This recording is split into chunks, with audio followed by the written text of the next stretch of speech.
Why don't I see it? I don't know. Anyways. Hey! Hey! Hey! Let's make sure people can actually hear us. Yeah, I hope so. How is everybody doing? Hello, children. I like your hat, Kite. Thank you. I like my hat too. Man, I love fishing. The hats are excellent. Excellent hats. Excellent hats. Perfect. Absolute perfection. All right, so thank you everybody for joining us on the inaugural episode of Just Dadding. Just dadding. Just Dadding. If you've ever wanted to just hang out and fish with a parental figure, ask them questions, or have them listen to you, that is the purpose of what we're doing. Yeah, exactly. Anyways, where do we even start off here? Where would you like to start off? You wanna hear that weird dream? Yeah, give it a sec. Apparently some ads fired off. That's really weird. I have it set for like the lowest possible amount of ads. Maybe it was just unlucky this time. Maybe they were unlucky. Yeah, it's like a minute per hour of ads is all it's supposed to be set for, unless they like change the settings. Citrus says, "Father, I hunger." I hunger. Let me feed you, my child. I have fish. I have fish. We will catch them and feed you. We will catch them and feed you. All right. So yeah, I had a weird dream last night. Like a really weird dream. I told Rad in the morning. Oh, I lost my fish. That's okay.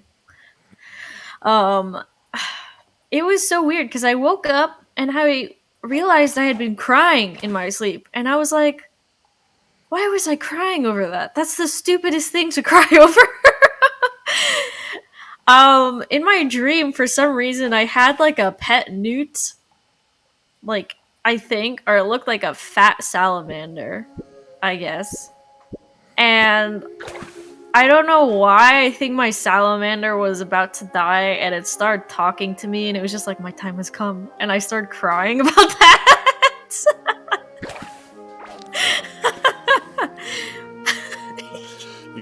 Okay. What do you? I don't. So It was just the weirdest dream I've ever had. Like. And what do you think that actually means? Like, is there some symbolism there? I don't know. I think I don't know. Maybe I just ate something weird. Made me had weird dreams. I have no idea what that meant. I actually never tell my family about dreams I have. Just because I feel like a lot of my dreams are really weird. But why do you feel like you don't have the ability to tell them about them? I think this will get dark. Are you ready? Bring it on. I'm willing to listen. I think it probably started from childhood when after my grandpa died, I had a lot of like really horrible dreams about him, and I was like, I can't tell my family this. They're gonna think I'm fucking insane. Because they were like really, really awful nightmares. I was like 5, so I was like, are 5-year-olds supposed to have like dreams like this? I don't think so. So I was just like, I'm not gonna talk about that. And then it just became a habit of like, even if it seemed like I had like a weird dream or bad dream, and my mom was like, what happened? Are you okay? I was just like, I'm fine. Anyways, I'm going back to sleep. And I just would leave it at that. Oh, that's... Oh, I'm sorry. I mean, I just feel bad for my mom because I feel like I just concerned her more. I mean, it's possible, but, you know, she also has the ability to follow up. So if she decided that, well, I guess that's it, I mean, she walked away from the situation. True. My gosh, these fish are hard. They're hard to catch right now. Oh yeah, this This is not easy mode. You're actually gonna have to work for them fish. Gonna have to work for them. Catching a few though, so that's good. Heck yes, sub went through. Awesome sauce. Yay, oyster sub went through. Yay. Anyways, I don't know what I could potentially ask you. This is like, I don't know. How do you do your taxes? I pay people to do it. I've used H&R Block for like 15 years to do my taxes. Ah, true adulthood. Yes, true adulthood there. Yeah, I mean, it's so weird because I feel like there's a lot about life and the real world that I think my family just scared me with. Like, they made it seem like it'd be so freaking hard and scary and that everyone's out to get you, but it doesn't actually seem that way when I get older. At least I don't think so. But what's your opinion on that? Yeah, so you bring up a really good point, and just to say hello to Sofa. Everyone seems to be doing pretty well here. But answering your question, it's not that everyone is out to get you, but there are enough people that potentially could be out to get you that it may seem like the world is not the greatest of places. You know, I'm very fond of saying that, you know, people are awful. People suck. People are bastard-coated candies with bastard filling.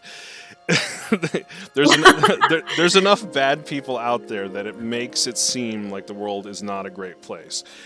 Looking at the news, you pick off stories of, you know, people who should be amazing, and they are just absolutely awful. People who have an ungodly amount of wealth. More money than they could ever possibly hope to spend. More money than their children's children could have, you know, want to be able to spend. And yet they continue to oppress and abuse people rather than help them. So, yeah, the world is full of some pretty nasty people. Is the world hard? Yeah, it really depends on where you're growing up. The answer can be yes, especially if you grow up in areas of extreme poverty, or at least close to the poverty line. So, you know, your parents warning you that the world is not a wonderful place is, you know, skewing more on the side of caution than anything else, but it is a true statement, unfortunately.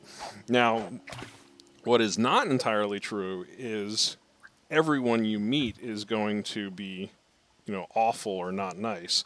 There are plenty of nice people out there. There are plenty of people that are willing to help. But the world has become so jaded to the other side of that argument that you think anyone that is showing you any sign of compassion must have an angle. You know, why are they being so nice to me? What are they trying to get out of me? and that has ruined a lot of relationships for you know, specifically younger people. Yeah, that's true. I know my own grandma, she's kind of had this view of like, you shouldn't trust anyone at all, not even the person you're with, because you never know. And I think she's just herself really scared of, like, you know, betrayal and things as well. No, and I think the way that she phrases it is definitely from someone who has been hurt. So they've sort of like tilted the scale onto the other side. Like, I can't trust anybody because I'll just get hurt again. Well, if you do that, then you just end up sort of like a hermit, not talking to anyone for the rest of your life. And that can be worse than allowing yourself to, you know, try to trust someone again. But trust is one of those very rare commodities that is... It's one of those items that realistically, money really can't buy trust. Trust is earned in a very unique way from person to person. And especially when you're talking about relationships, whether they're familiar or romantic or friendship relationships, trust is the hardest thing to repair once it's been damaged. Mm-hmm.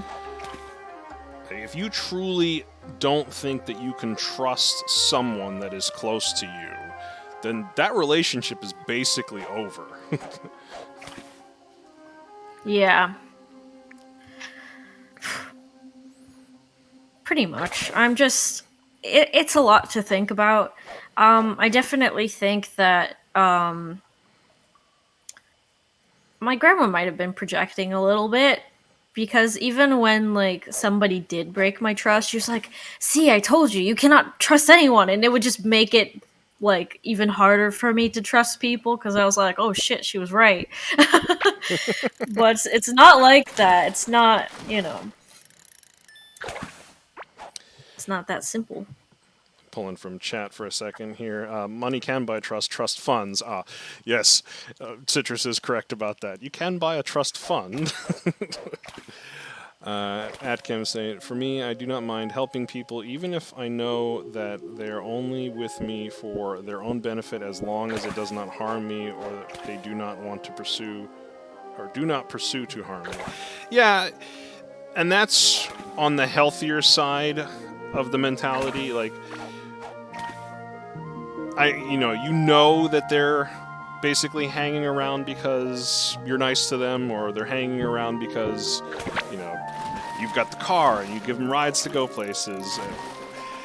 There are a lot of relationships that are they're almost parasocial in that way. They're not real relationships, but people will hang out with you for those reasons.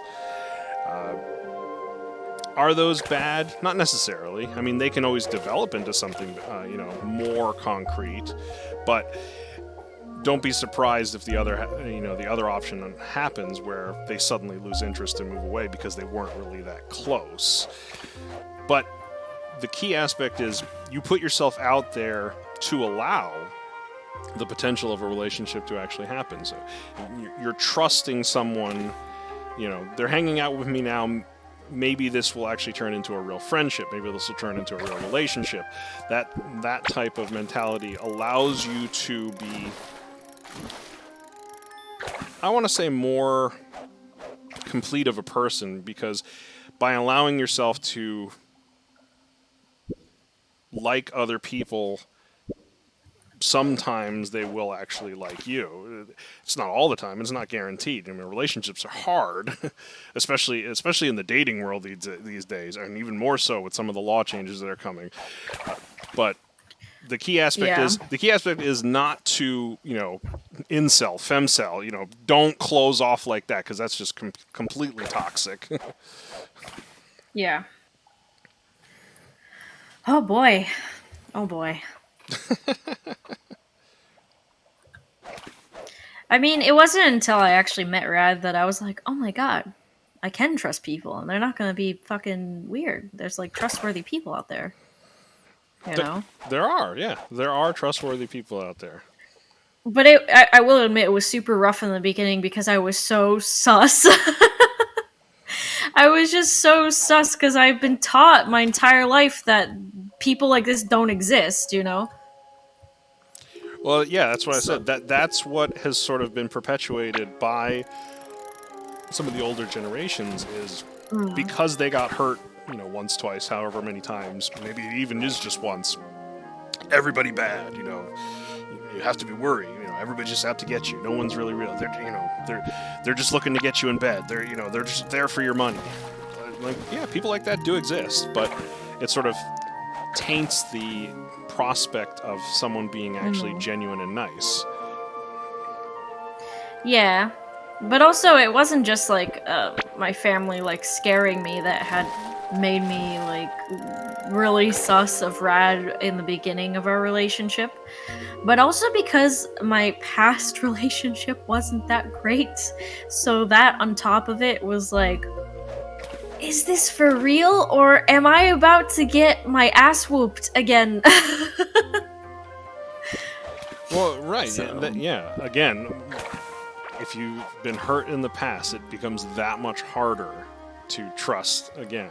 Like I said, despite there being an actual trust fund, we'll we'll kick that term out for a moment. Like, trust is one of those very rare commodities that is incredibly hard to earn because it's unique from person to person and very easy to damage. I mean, like, we're talking like, paper thin for some people, where if you do even a minor suspect type thing, you become too closed off because you don't trust them to look at your phone, or you keep a secret from them because you think what doesn't matter that they hear it, but when they find out about it, they're devastated. Even if it wasn't anything that was bad per se, but it was something that why didn't you tell me? Why didn't you trust me?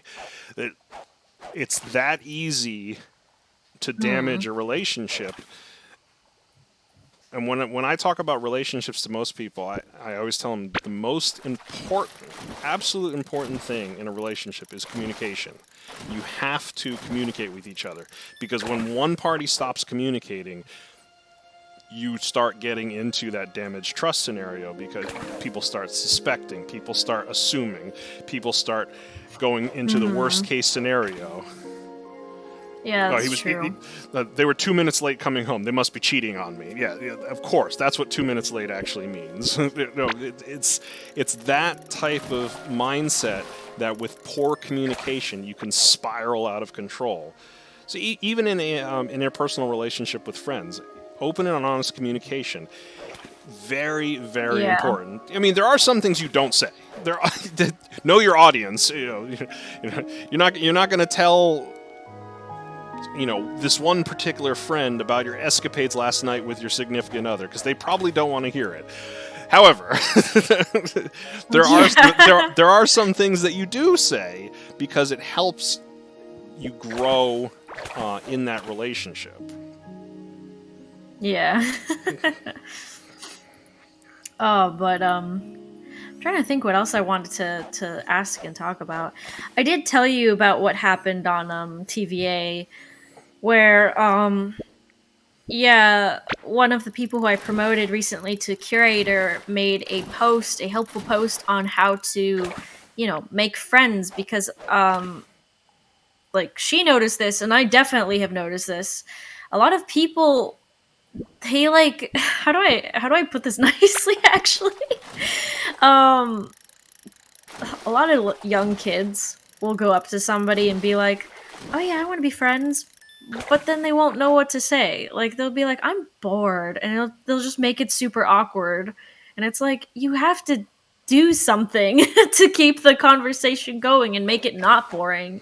Because if I'm the only one being like asking questions or trying to start a conversation and you're not, then of course it's gonna die, And that was her whole like helpful guide on, asking people questions and trying to keep the conversation going so that it doesn't just die and nothing ever comes of it, Absolutely. And thank you, Atcam, for the sub. What you just mentioned is really, really important. It's sort of like the baseline of what we've been talking about. Reaching into the dating scene, because this pops up in r/Tinder or Bumble or something like that all the time, where you have these very one-sided conversations where somebody tries to reach out and they have a corny pickup line, they have some sort of conversation that they want to begin, and the other person is just responding with one-syllable answers, and that's all they respond with. And very commonly in these threads, you'll eventually have the person who is trying very hard saying that their back is hurting from carrying the conversation. But it's exactly what you described there. If effort is not put in from both sides, it becomes a very one-sided affair and will usually crumble. Yeah. It's just sad. I don't know. I've come across too many conversations before where I've tried to befriend somebody, but they just didn't seem to give a shit. I can't put it any other way. They just didn't care. I was there trying to ask questions and, think about things in a deep way, I guess. I don't know, ask what their favorite flower is. Why do they like that flower? I don't know, maybe it's something deep and meaningful to them. I'm just trying to find out more about them as a person. And they're just like, I don't know. I'm like, do you have any hobbies? Not really. It's like, well, what do I talk to you about? Right. And that's exactly what I just described. Like when and not to stereotype, but this is typically men reaching out to women, regardless of gender persuasions here, where they will attempt to do what you just described, and the other party really isn't interested in them at all, and you get exactly what happened to you. I don't know. I suppose. I guess. Yes. No. No engagement in conversation. Even if you like approach them with something that is very thought provoking, and they just throw back I don't know and kind of kill it off. Again, you get in what you get you put in. You get out what you put in.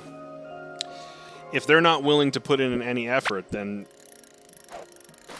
what are you supposed to expect from the on your side? If no one cares to answer any of your questions, if no one cares to engage, is that really a relationship, or are they just sort of not politely telling you to screw off? Yeah. You know, the thing is that I've had people come up to me and be like, can you be my friend? And I'm just like, oh yeah, sure. And then I start trying to ask those questions and trying to get to know them.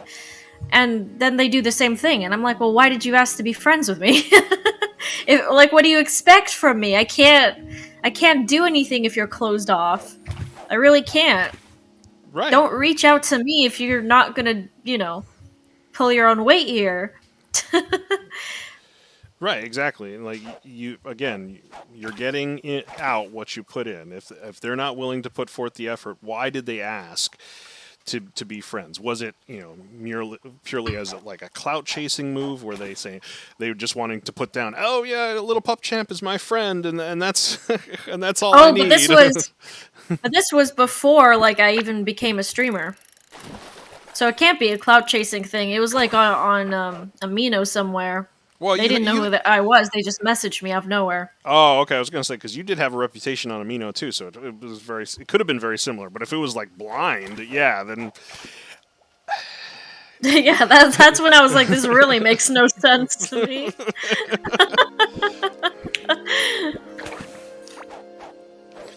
I had a student once who was also like, I know this might seem like really mean and rude, but I feel like a lot of times people don't realize that they're like boring, I guess. I don't know why, because like you have to understand that people are gonna have a hard time talking to you if you have like no interest at all. I don't even know how physically you can have no interests. Like, how do you function? How do you live? What do you do with yourself, when you have free time if you're not interested in anything?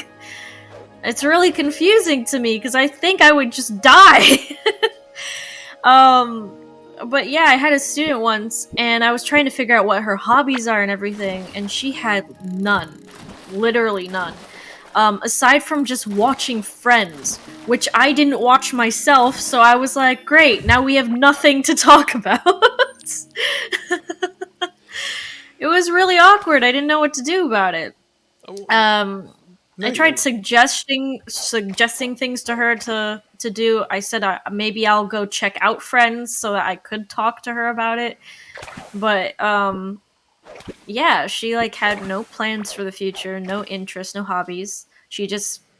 Her hobby was scrolling through Instagram. That's literally what she told me, and I was like, bro, you literally just wake up, you eat, you live, and you don't do anything else. Is that really living? Eat, sleep, Instagram, repeat. Yeah, I was like, how? My God. So, two things on that. Like, first of all, not everyone can be your friend. I'm unfortunate, not everyone is going to be your friend. Oh yeah, of course. Second thing is, some people are just boring. Like, some people, to you, are just boring. to them that that life either completes them or they're severely depressed and maybe they're actually trying to make a cry for help. But it could be that that's all that they want. Maybe all they want to do is wake up in the morning, grab a bag of Flamin' Hot Cheetos, and play League of Legends for 12 hours and go back to sleep. Like, who are we to say that they can't have that as aspirations? I mean, is it healthy? Not particularly, but it's what they want to do. The key for you would be to surround yourself with people that are more closely associated with things that you like. I mean, you don't always want clones to be around you because that gets rather boring, but to get people that have similar interests so you actually can talk about something, like you haven't seen Friends, but you liked watching Game of Thrones. You actually have friends that also have seen Game of Thrones, so you can talk about it or something like that.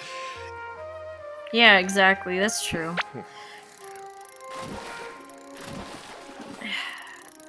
Let's check in with the chat real quick.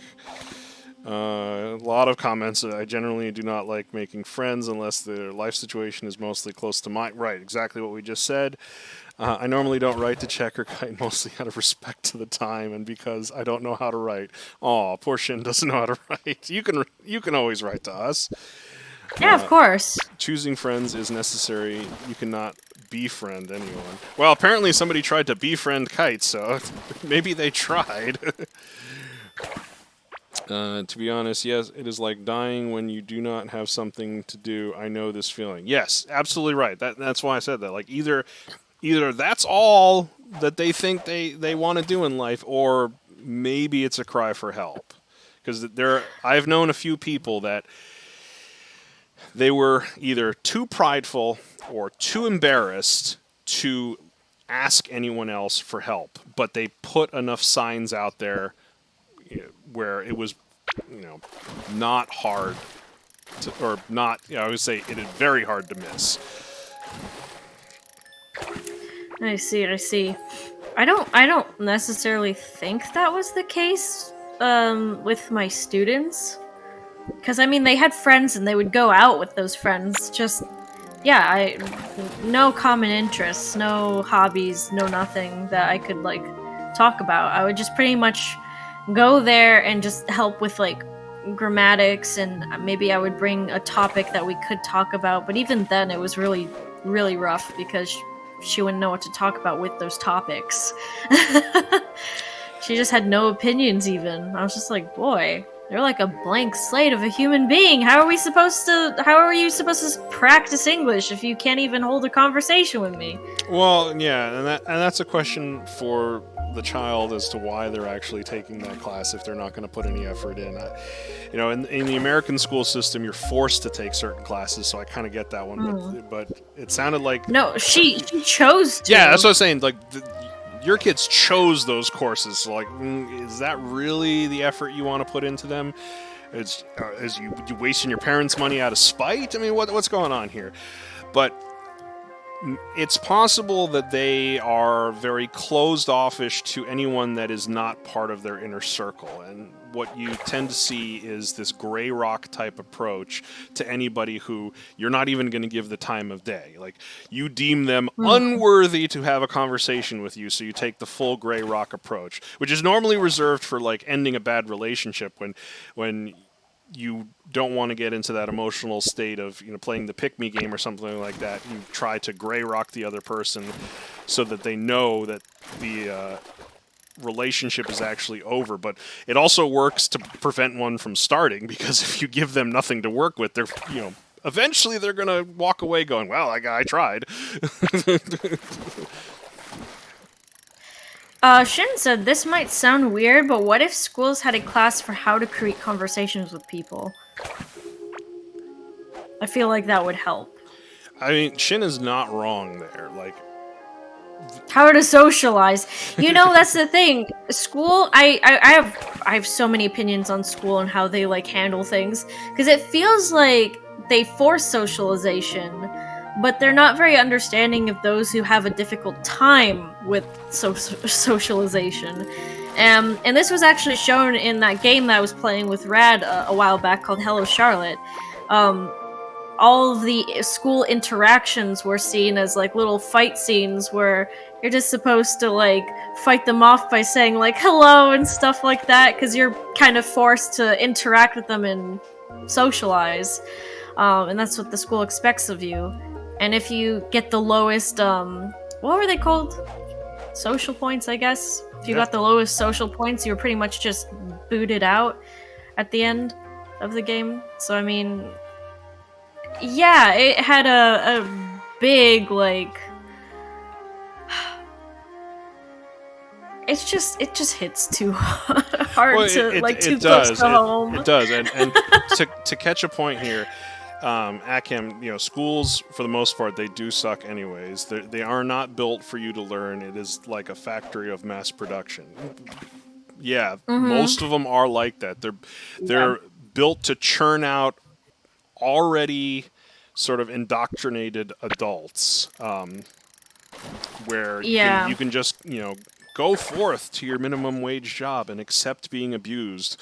The dark picture that paints, but a lot of them are set up like that, unfortunately. But let's talk a little deeper about it. You said you have a lot of things to say about the school system in general. Let's expand upon that, because you're right.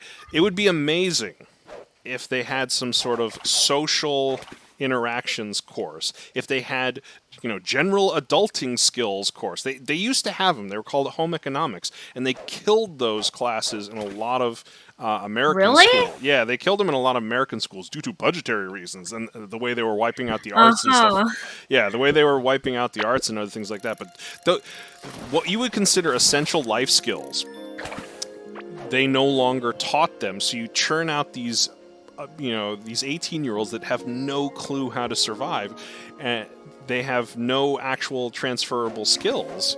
Like, most of the stuff they teach in the classrooms is garbage. Unless you're going deep into the math world, like having all those years of math is probably not going to benefit most people.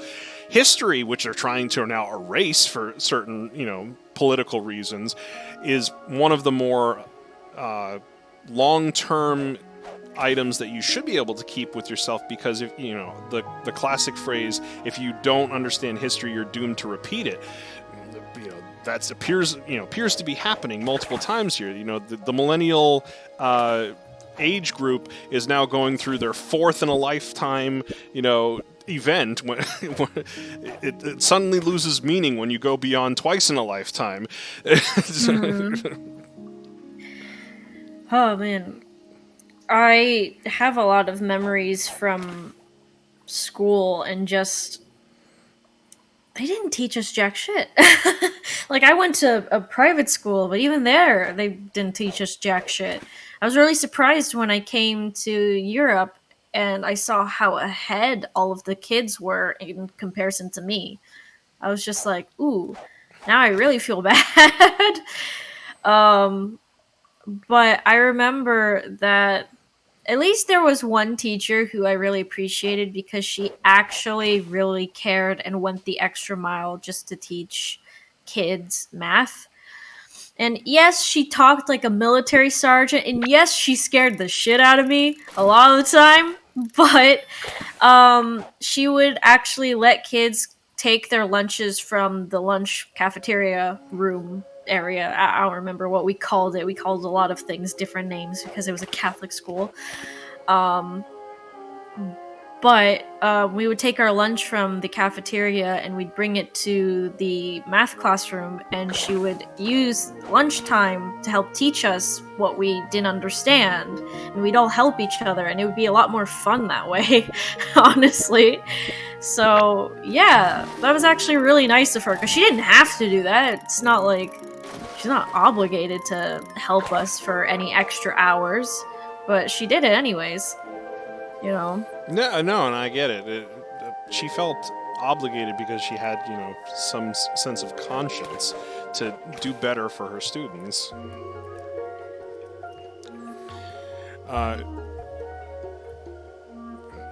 Oh, Akim's gonna. Yeah. If you feel, if you feel you need to cool off, that's the best thing to do is walk away from the situation. I totally get that. But Yeah. the classroom, the school system, I feel has failed so many kids over the years because you're undervaluing your teachers, you're underpaying them, you're putting too high of expectations, you're not teaching kids what they really need to be taught, you're perpetuating a poverty society by keeping most people down. A lot of those things really need to change. But the question is, how do you change them? And you go into a spiral argument of, well, if you do this, you have to do that. Well, but if you do that, you have to also do this. I don't know the answer there, but what I do know is growing up, you knew who the good teachers were and you knew who the bad teachers were. I mean, that was glaringly obvious. Correct me if I'm wrong here. And especially when you got into a religious school. You mentioned going to a Catholic school. Oh fuck! It's bad. Yeah, the closed off privatized schools that were either religion based or heavy in a certain skewed direction, spawned some of the. I'm not going to choose my words carefully here. They spawned some of the most bigoted and obnoxious people that I think I've ever encountered, or the most repressed, especially when you talk about the religious schools. The classic Catholic schoolgirls are, wild. Yeah, because they repress them down to the sense that anything out of the norm that they've been taught becomes new and exciting, and that's when they just completely go off the deep end the other way. I mean, there's a reason that stereotype actually exists, because it's really true. Yeah, I was gonna say it's so funny, because my school was so anti-gay, just homophobic, transphobic, all that stuff. But I mean, then here I am coming out as agender, being pansexual. One of my friends, when I talked to him again, and he came out as trans. So that was also I mean, we couldn't come out or say we feel any of these things back then, but now that we're out of school, everything has just drastically changed. Another friend, I think, came out as bisexual. It's just wild. It is. It's something that I've also experienced. You had the societal norms, big air quotes there, norms, sort of beaten down into a lot of these kids growing up. And they weren't allowed to express themselves. And then finally, when they are no longer constrained by that environment, they begin expressing themselves. They finally realize, oh, I am actually gay, or no, maybe I actually do want to be a woman. That they find those things out because they weren't allowed to explore them in the environments they were. And it can be seen as, well, I just didn't know that about this person because, because they were stuck. They were stuck in that jello mold of not being able to flex themselves the way they needed to. And that has caused a lot of, mental problems and depression. It's really tough for a lot of people. The statement, well, it's just not normal. What the hell is normal? Who knows what normal is anymore? Society was built in a certain way to make you think X, but what if normal is actually Y?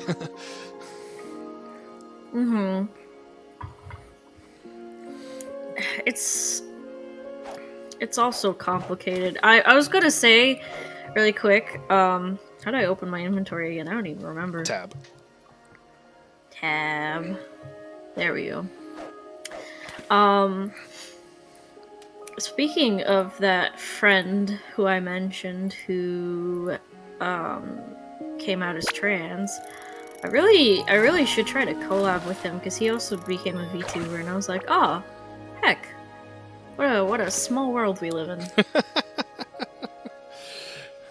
I feel like that is actually quite the commonality in the sort of VTuber game, because it allows somebody who is uncomfortable with their current self to express themselves in the way that they feel most comfortable. And the VTuber space allows a lot of people to get that level of expression. They can, portray themselves in that image that they actually feel like they are. And we're not just talking about, becoming an anime girl or something like that, or your persona, to use one of the other words. It puts them into a more comfortable space.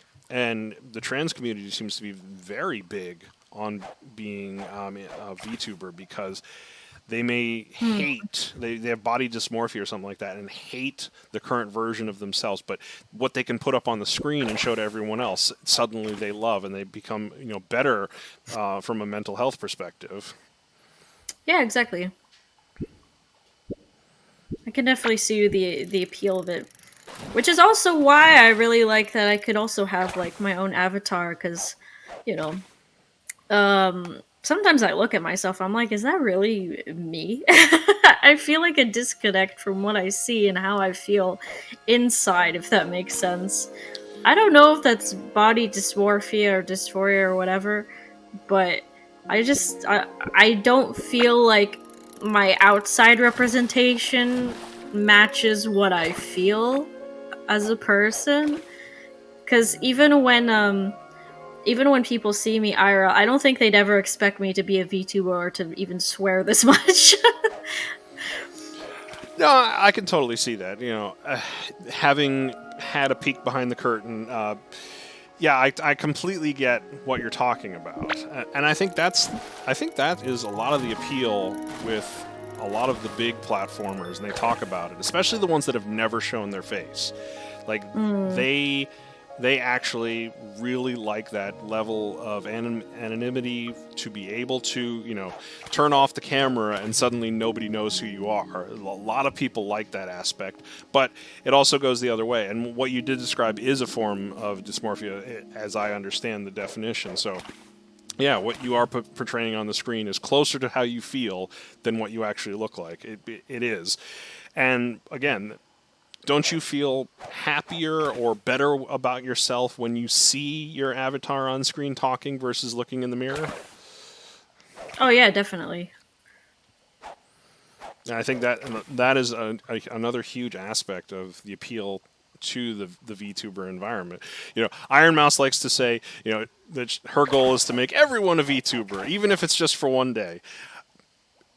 Oh really? It's not a terrible goal. It's smarter than I think. There's probably a better goal for the mental health of a lot of people than people want to think. Actually, yeah, you're right, because you get to design a character that you feel comfortable with or that you really like, and then you get to see it like talk for you and be your persona online. It's like a representation of you. It can go really deep. Exactly, it can go really deep. And to people might find things out about themselves they didn't even know about. It's true. And to comment on what Kat just said, this means Czech just wants to be a floating beard man.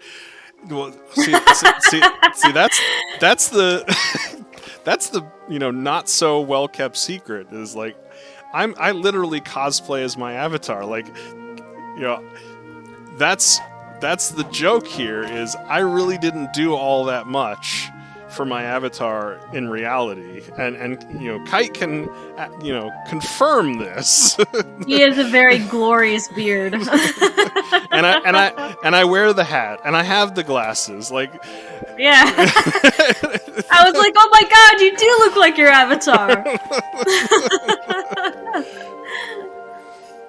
But like, I don't know, maybe it was unconsciously based off of what we're doing today and what I'm going to continue doing, because I have people lined up that want to do this similar stream that we're doing right now, because they really just want to chat and get things off their chest.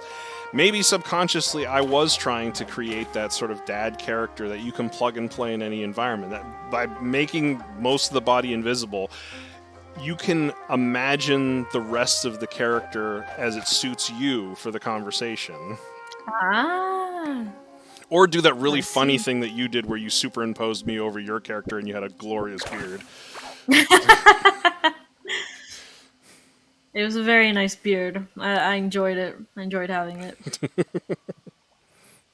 There's a really funny picture at a company I used to work at. My buddy got these fake beards that were very similar to mine. So him and another guy put them on, and we all stood together showing off the beards. But you could tell mine was real, and it was just as long as the beards that they got. That's fucking amazing. Sofa Oh says, my god.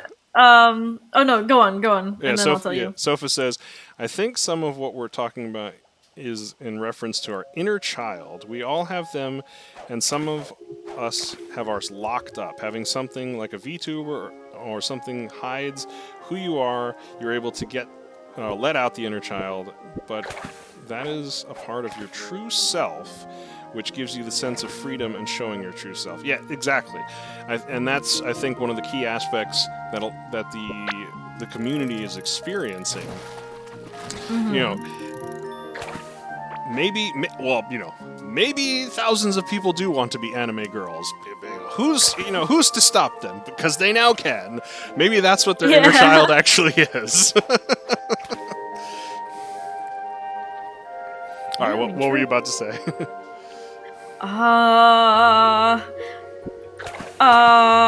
What were we talking about last? I forgot myself. Hold on. I think it was about like a TikTok video or something that I saw recently. Okay. It was really funny. What were we talking about last though? Because it might help me remember. Avatars. Being more happy with Okay, I remember. So one girl was pointing out because she was pretending to be like two different like dude characters, and put like beards on herself, and she was just like, "Oh yeah, take her out to the pool for the first dates, so she's not wearing makeup. It's like dating two different people, haha." And then she was like, but also men, and then took the beards off and showed that they look like babies. And just shave it off. It's like dating two different people. Am I right? It's just showing that, like, the whole concept of like, oh, just when she's wearing so much makeup, she's like another person. It's like kind of flawed, I mean, it is, but you can also say like facial hair. Especially like long grown out facial hair, and I'm not talking about like stubble or a short mustache or something like that, but facial hair that has had a lot of time and effort put into it, very similar to somebody who has dramatically long hair that they've upkept for a number of years. You're not going to shave that off their head and look at a different person the same way as you're probably not going to shave off extensive facial hair from somebody who has kept it up for a long period of time. True. So not quite the same as the makeup. I get the joke, but very dissimilar in reality. Like, I'm trying to think of an equivalent in the sort of like the guy space that isn't, also makeup. It could be a clothing aspect, but yeah. I was gonna say like maybe I knew some guys before who were like super duper skinny, so they'd layer clothes on top to like not look as skinny. So I mean, it could be that maybe. If they took it off, they just look like a twig. The beard is no shame in that though. He's right. The beard is pride. I am proud of my beard. But no, you're absolutely right. There was some running gag that in colder climates, people are forced to wear more layers, so you don't actually really know what the person's body looks like underneath, and it's sort of like playing roulette there. It's like they could be really skinny, they could be really strong, or they could be really fat. You don't know until the clothes come off because of they have to wear all those layers. Exactly. Or the classic, we're going back several years on the internet where you assume that every person online that is portraying themselves in the female persuasion is in fact a guy in real life. A fat lonely guy in his mom's basement or something like that. Yeah.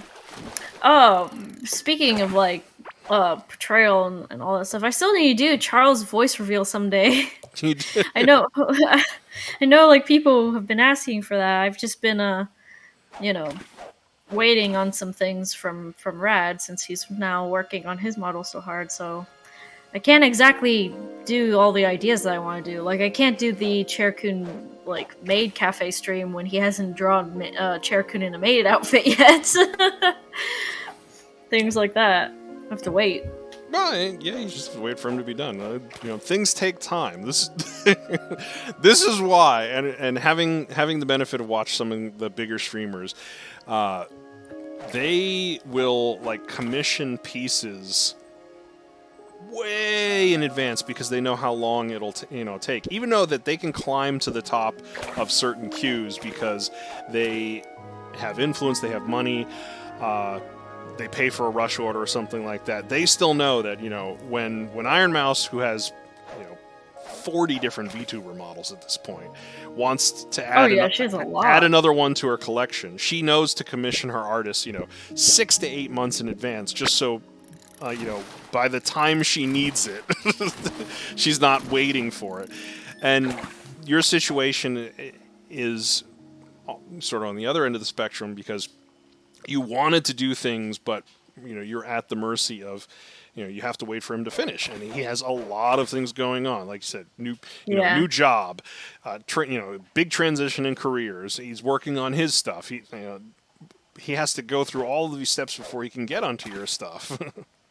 Yeah, of course. I don't want to rush him either. You know, that's why I'm not like talking too much about it. But I just wanted to bring it up now because I feel a little bad that I never brought it up again. I'm just like, man, people are probably just like, what happened? Are we not getting it? It's just like, no, you are getting it. Just later. later, but not right now. Yeah, exactly. Oh man. Sorry if I seem a little bit out of it also. I don't know why I feel like tired. I'm trying to drink as much coffee as possible. I get you. I slept a lot, so I don't know what's going on. Why am I feeling so tired? My brain is like, woo. It's a holiday weekend. Well, I don't know if it's a holiday weekend over there. It's a holiday weekend over here. So everybody seems a little extra lazy. Maybe I'm just feeling it from America. Right, yeah. Just you hang out feel with it all the way over here. You hang out with too many Americans. I'm feeling it from you guys. Yeah, Oyster, I have to fix the sound alerts. For some reason, they didn't translate over to OBS. This is the first time I've streamed with OBS, and the sound alerts broke. I will have them fixed for next stream. Save your points this time. Gotcha. No moist scream this time. No moist scream this time. And it's a good scream, too. I loved all those sound alerts. I wonder how they broke, but I'll fix it. Like I said, this one, you know, a couple of scuff things. We'll figure it out as we go. Yeah, we'll figure it out. Before we started the stream, I was actually looking at something really weird, and it kind of ties into, like, childhood stuff. Okay, go ahead. It's called the Disturbing Childhood Trauma Iceberg. Sorry. All right, I'm listening. I'm guessing it's just all about, like, weird things that we've seen in, like, cartoons or commercials in our childhood that might have been a little bit scary to us as kids. And some of them I didn't even know about. But I'm like, yeah, I would be scared of that even today. Like, some of these things are legitimately scary. Like, I didn't even know from, you know, the Moomins? Yeah. There's something called the Groke in the Moomins, which is like this weird, shadowy character who just, they look really scary, honestly. But they were supposed to symbolize, like, loneliness and people who don't know how to interact in the right way. Just, in a sense, perpetually pushing people away accidentally causing more loneliness. They're just the embodiment of loneliness, but they are so fucking scary. Even the name The Groke, that is just horrifying for a kid's cartoon. I hate it. I mean, you bring up a really interesting point, because I can think back to a lot of the stuff that's from, like, probably the 60s and 70s that I would watch as a kid growing up in the 80s, and even stuff from the 80s. Probably would not be on the market today because of how either potentially traumatizing it could be or how inappropriate some of those things are. Like the phrase "this did not age well," like most of it applies to most of the stuff that came out from those areas. That applies.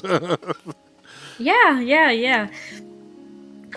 It's just crazy to look back. I'm trying to see if any of that stuff is like stuff that I grew up with. I already forget what the title of this one game was called. I'll have to see if I can find it again. What was the but premise? There was it was like a bunch of mini games, and it was kind of like a Muppets like game, but it wasn't the Muppets. It was some kind of rip-off thing. And it was a computer game, like the ones you put on the CD and you put in your computer, and it's like, whoa, those. I just remember there was one mini game in it that actually just freaked me out because it was really weird. I don't even know how to exactly describe it.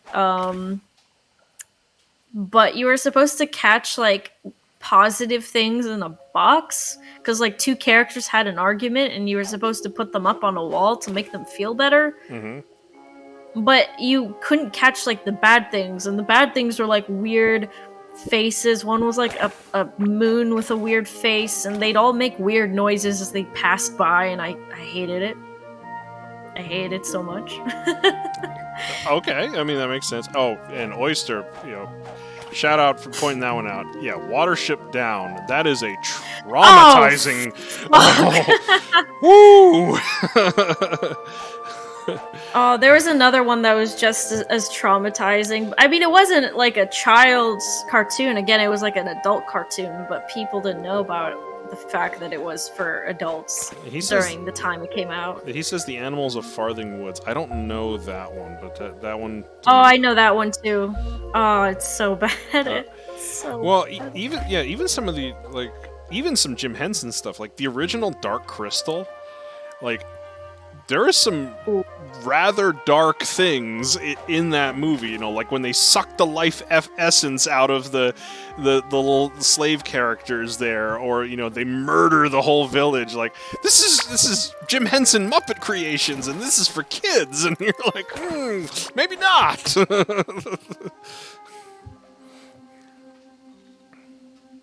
Popeye has some shit in it. yeah, old Popeye, old Warner Brothers cartoons. There's some questionable things in there. Old Tom and Jerry, there's some questionable things in there. I mean, they kind of hold up, but there are some episodes that you just don't play anymore. Old Disney cartoons. Wish I could find it again now.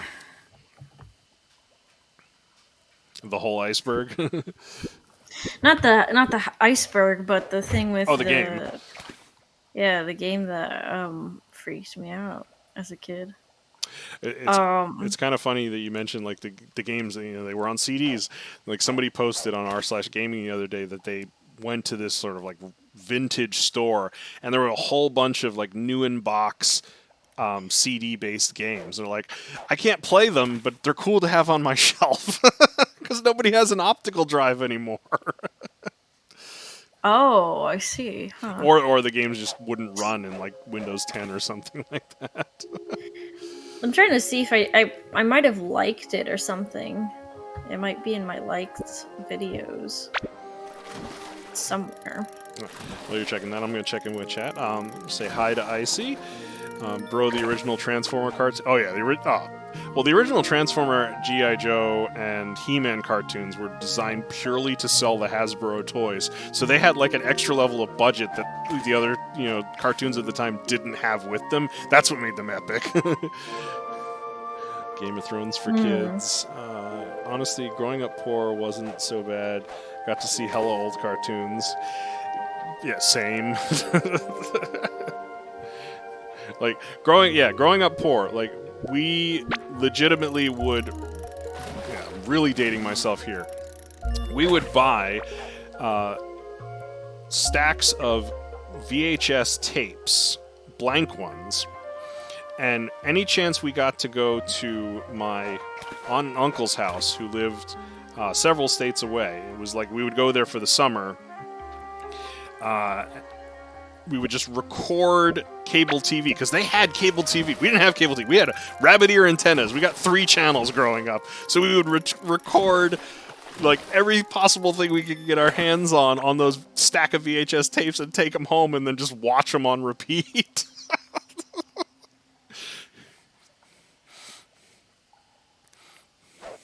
Oh my gosh. My liked videos are really weird. I'm just looking at them, I'm like, what the fuck did I like here? Why is this in my liked? Is it liked or recommended? Because it's liked. It's all my liked videos. So I'm just like really confused. Like what the fuck happens? Why is this here? I don't see it. Yeah, I wonder if I lost it again, because I was like, I don't need to look it up again. I don't need to know. Sofa says the Three Stooges is still pretty funny. Yeah, it's losing some of its substance, but the Stooges are still pretty funny. At least the classic Stooges. Once you got into like the Joe Besser years, it stopped being funny.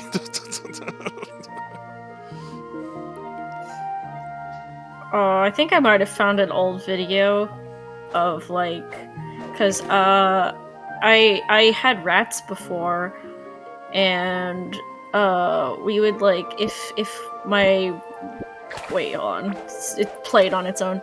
I would breed rats and just sell my rats. Really? Yeah. Was there good money in it? Yeah, I was surprised at how many people actually bought them. Like, there was like a whole litter, and they were gone in like 2 days. You're talking like white rats that people would use in lab, or more pet rats? Pet rats.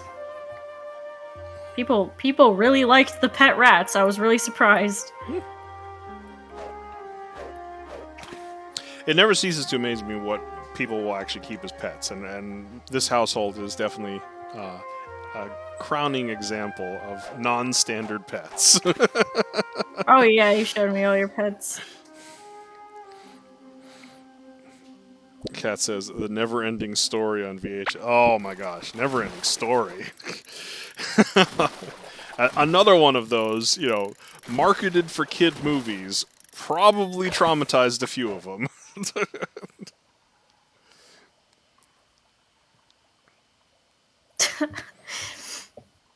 Oh, I miss my rats. There's so many. I had a bunch from the one litter, and I made like a stupid video, to get people to want them more. Like where they show like a dog, and the dog has like a little text by. I'm like, oh look, a human. Yeah. I did that, but with my rats, pretty much. That's so cute. That's so A baby pile. They're just all piled together. They're so cute. One thing that's interesting that I noticed, being a non-English speaking country, people still watch and enjoy Mr. Bean, Charlie Chaplin across the world. Their silent humor has yet to die. That is an excellent point. Yeah, the true masters of the non-verbal humor, Mr. Bean, Charlie Chaplin. I always forget the guy who was like the master of stunts. He was in the Charlie Chaplin era, but similar to that. absolutely transcends the language barrier, because you can understand it no matter what language you speak, which makes it, you know, fantastic. And I loved Mr. Bean growing up. You know, what's weird to me is, like, I honestly thought there were like so many seasons of Mr. Bean. There's only like, I don't know, 15 or 16 actual episodes of Mr. Bean. There's not a lot. It's like, oh my gosh, why do I have such different memories of this? Oh, yeah. Sorry. Anyways, I couldn't find it, sadly. Oh, I don't think I'll ever find it. Shin is making a notepad for tomorrow. That's right. Shin will be joining me tomorrow on Just Dadding. Hey, just dadding the Shin. Fun time, fun time. Fun times. Big fun. Yeah, you too? You thought it was longer than that? Go look how many episodes there actually are. You'll kind of be sad in a second. And I'm talking the classic episodes. I don't mean the animated stuff. I don't mean, you know, the classic episodes. Yeah, and there was a Mr. Bean movie, and then Rowan also did the Johnny English series of movies and stuff like that, which everybody thinks is Mr. Bean, but it's not. Yeah, it's only 16. Are you sad yet? Because I am.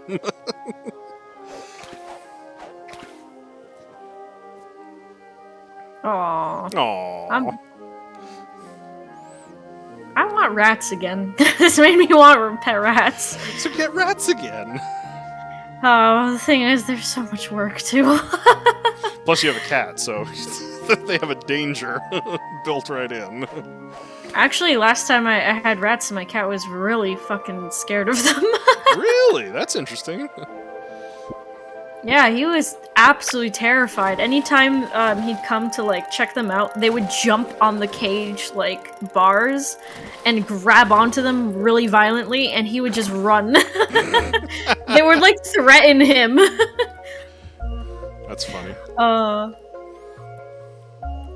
I was actually worried for my other pets, because I also had a dog at one point, for a short while.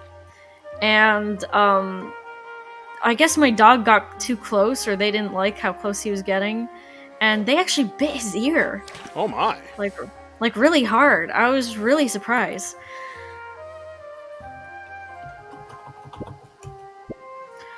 Oh. Brad said he wants a coffee. You mind if I grab him a coffee? You can grab him a coffee.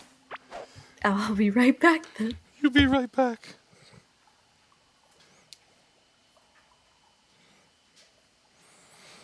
Let's catch up with some chat while Kite is going to be right back. I think we caught up with everything. Yeah, it really was only 16 episodes. I'll be right back. Dies. I'm just going out to get milk, I swear.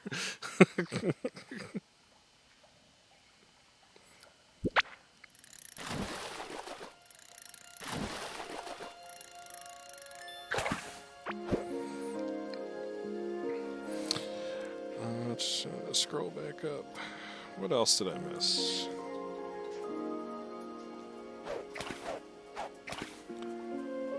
I think we're pretty much caught up in chat. Kite has gone to harvest the beans from the cabbage field. Yes, the beans in the cabbage field. Bean cabbage.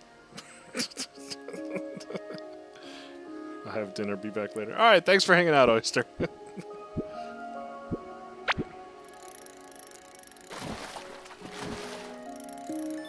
Yeah, that's really gotten me thinking. Like, there were definitely several staples of my childhood growing up. You know, Mr. Bean being one of those that I don't know if I've, like, romanticized and thought they were either better than they were, or, you know, thought they were more involved than they were because of, you know, years have gone by and I've either forgotten what it was like, thought something was in there that wasn't.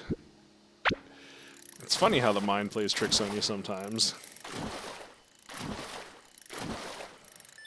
But man, Oyster bringing up Watership Down. Whoa, that thing was a trip. Monty Python. Monty Python's another one. You go back and watch some of it today. Some of it can't be aired on like normal television. You didn't realize, but yeah, was it as funny as we thought it was? Yeah, some of it might be. Bro, if someone tries to interlope in my inner circle, they best know caveman speaker. They kidding, Oonga Boonga. Return to caveman. We're not going back to monkey. We're just going to caveman.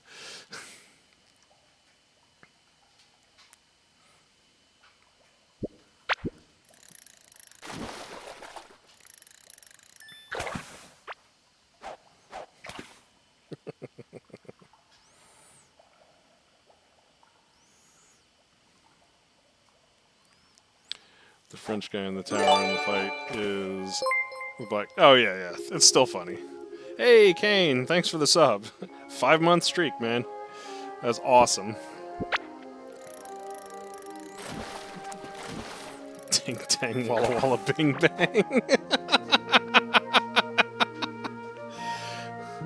Life of Brian was funny too. Yeah, some of the Monty Python stuff still holds up. You know, some of the classics are still classics for a reason, and a lot of people have either imitated or pulled from. Absolutely true.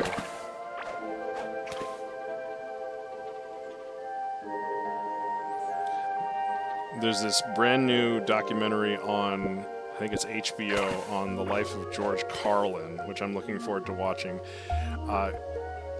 His stand-up comedy was way ahead of his time, and you can actually go back and watch some of it now and realize how topical it actually is.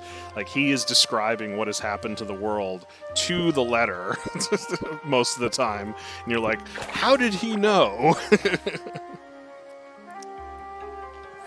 But it's funny how some of those things just work out that way. Or sad. Could be considered sad.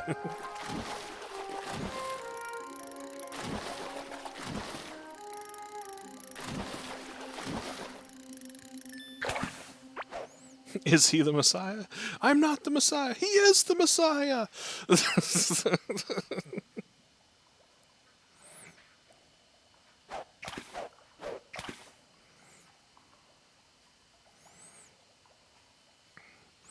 Shin's gonna have a field day tomorrow if he's writing down stuff today.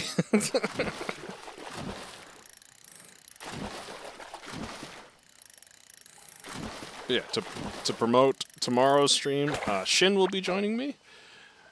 So he's already preparing what he wants to talk about. I've already gotten a few other people to say that they would like to join me on stream. If anybody else would, feel free to message me. We can definitely set something up. I want to see a sequel or spin-off to A Quiet Place with Mr. Bean.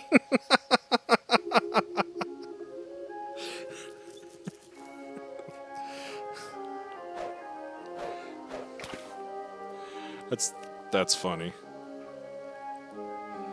See, I kind of wonder if that would actually work. Like, could you in 2022, 2023 create a similar series to something like Mr. Bean? Can you get away with a nonverbal environment?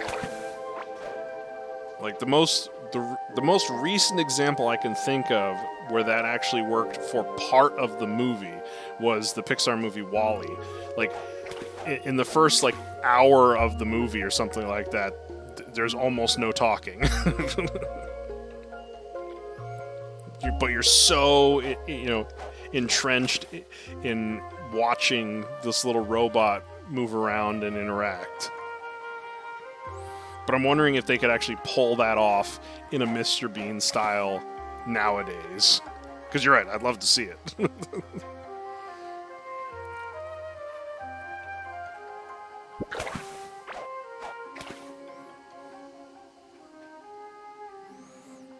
You think so? But very difficult. Expression acting has to be... You're right. No, it's pure body language. Pure physical comedy. getting chased by a death angel, and he has his hands on his hips with that bean face. I mean, you're not wrong. That's why I would love to see something like that, but I was taking it a step further. Is rather than just a spin-off of that, which sounds amazing, could you do something similar? I mean, is the world able to accept that? Or would they look at it and go, this is boring, and just click off? I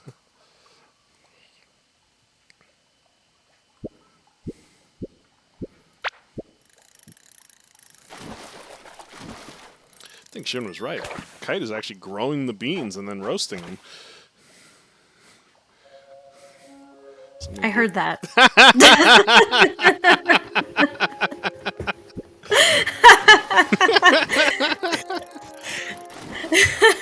No, I was getting water for Red as well. I gave him the coffee. He was like, "Can I have water too?" So I went and got him water.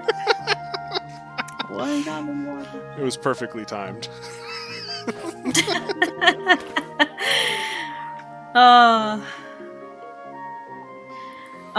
Anyways, I was actually gonna talk about pets and owning pets for a second. Go for a hot it. second here.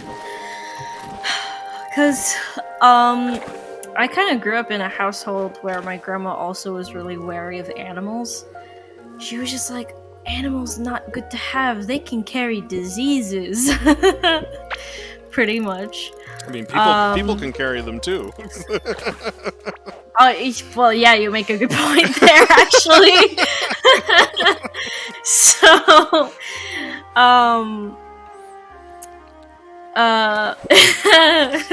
Sofa says he needs water because he's growing the beans. Growing the beans! Beans. Beans. But, yeah, like, I always was just like, yeah, but if you take care of your animals, they shouldn't have, well, I mean, there's always a possibility, but like, it's the same with people. You know, they shouldn't have, like, a bunch of diseases if you're taking good care of them. Rad is plant confirmed. Well, you raise an interesting point. It's sort of funny the hypocrisy that some people have concerning pets. Like, they will put every shot under the sun into their pet to make sure that they're happy and healthy, but they'll be anti-vax for themselves or their immediate family or something like that. Oh, that's so stupid. What? I don't understand people. I was gonna say though, because the one type of pet that my grandma and also Rad's mom is really against is rats. But they are such good pets. Oh, They're yeah. just so freaking cute. And they're so friendly too. You'd be like really surprised how friendly rats are actually. Oh no, I am well aware. The rats are one of those stigma pets that because you find them out in the world and they're considered vermin, they have that stigma against them from being actual good pets, when you're absolutely right. A well-kept and well-trained and well-loved rat can be a wonderful pet because they're actually they're quite intelligent, so they can be taught certain things and they can learn things, but they carry that stigma on them that they are considered vermin. When you actually find a rat in your house that you didn't want it to be there, it's suddenly a tragedy. Yeah. Plus, if I could have rats again, maybe when I eventually finally make that little cabin with Rad someday in the future, I'd breed rats again because it was fun. It was like genuinely fun to see just what happens. Sometimes I was really shocked at the kind of rats that would, come out, I guess.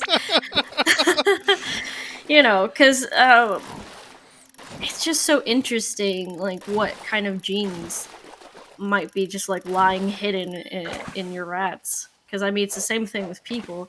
You might see two people who have like brown hair, but then their kid could potentially, be blonde because maybe they both had a recessive gene that just happened to show up. Exactly. And I remember the most interesting ones, because I don't think any of my rats had this, but one time one of them came out like hairless. Mm-hmm. And I was like, but all of my rats have fur. So that was really interesting to, suddenly get like a hairless rat. She was really cute too, though.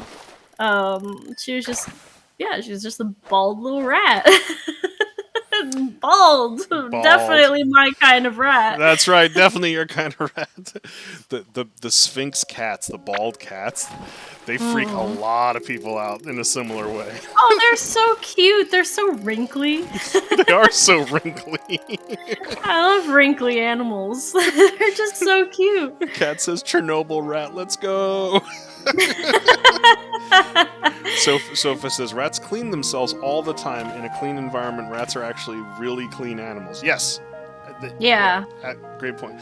Do not let the vegan teacher hear you. Oh yes, don't let the vegan teacher hear you. You're keeping pets. How dare you oppress animals? Oh my god. Yeah, I think that, because I didn't realize how difficult breeding would actually be, and it was kind of an emotional journey as well. I remember because the breeding was like unsuccessful for a little while. I was like, why aren't they breeding? I literally have my rat named Pumpkin in the cage, and she was a girl. And then I had 2 boys, and I was like, something should be happening, right? But like for several months, nothing happened, and I was like, "Is something up? Do they just not like each other? Like, what's going on?"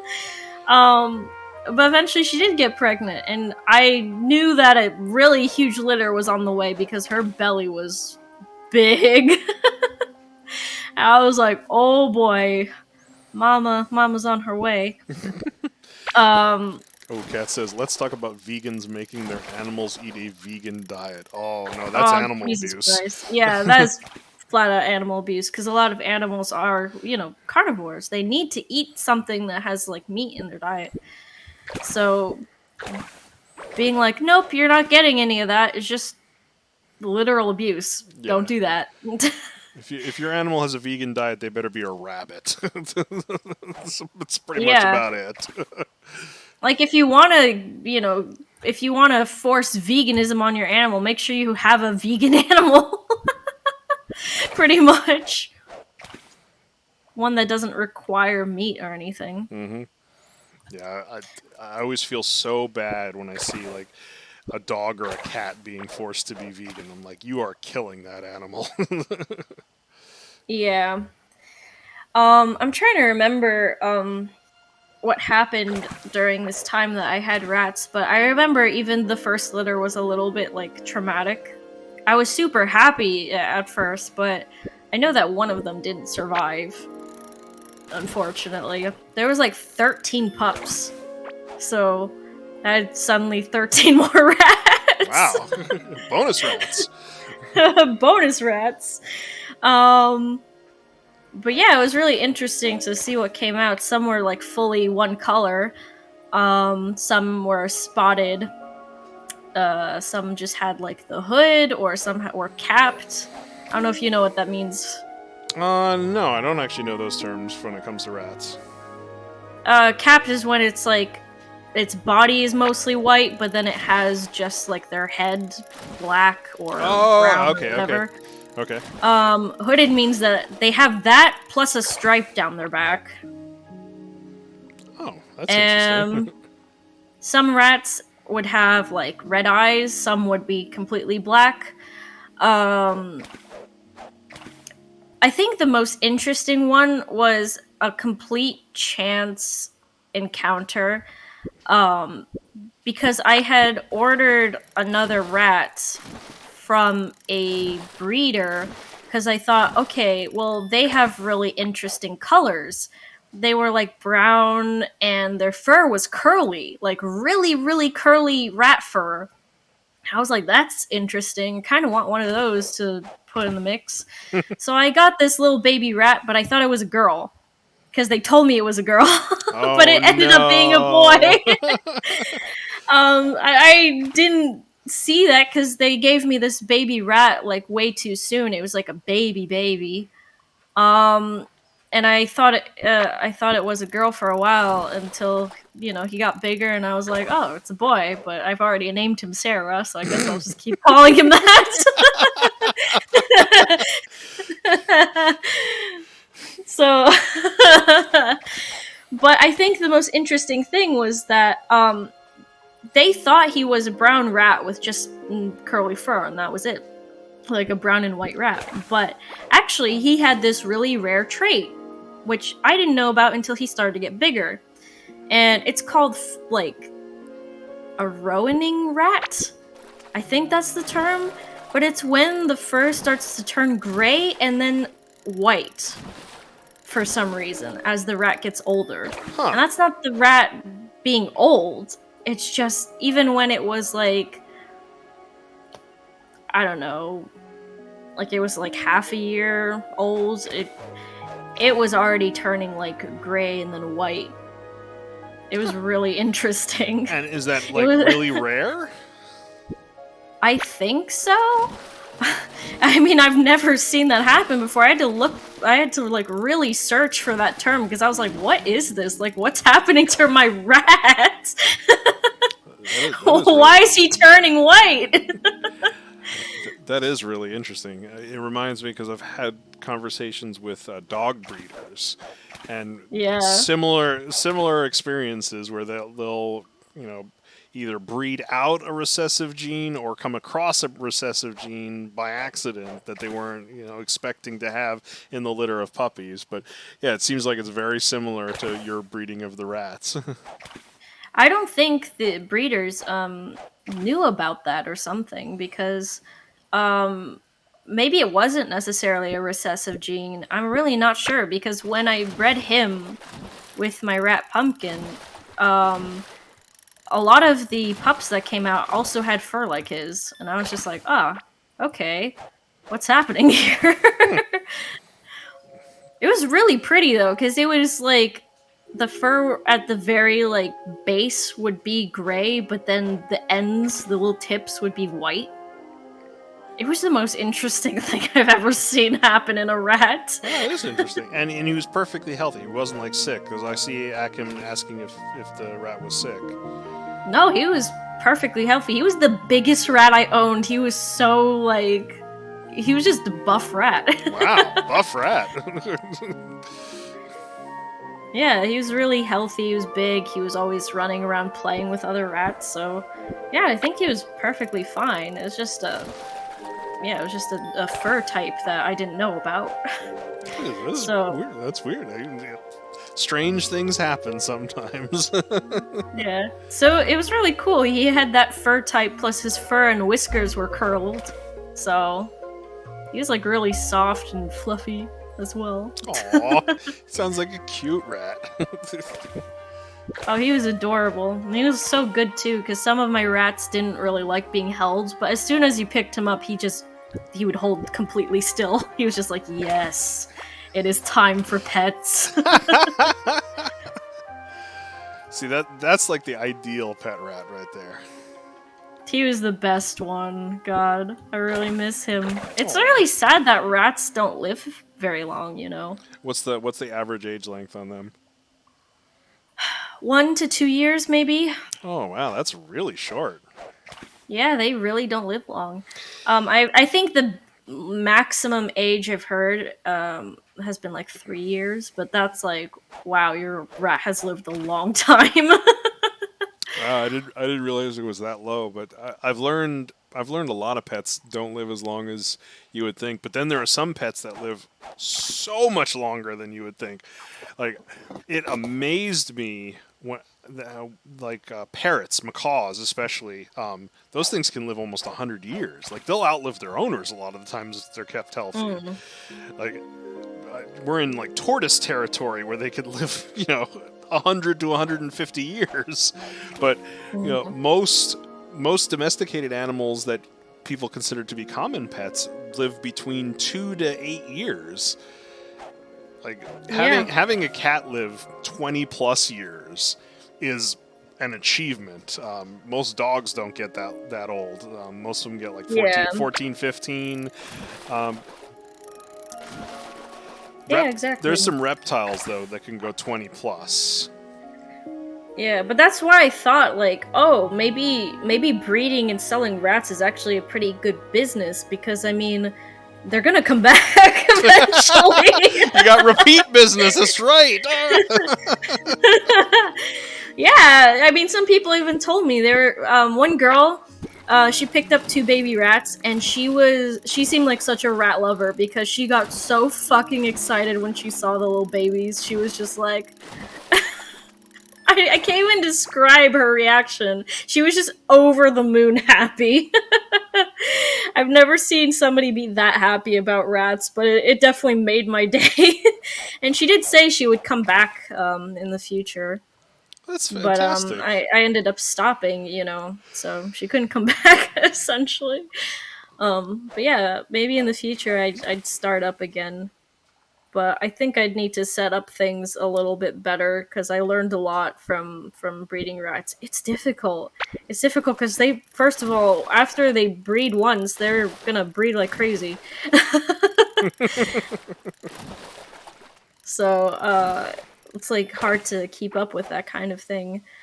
You know.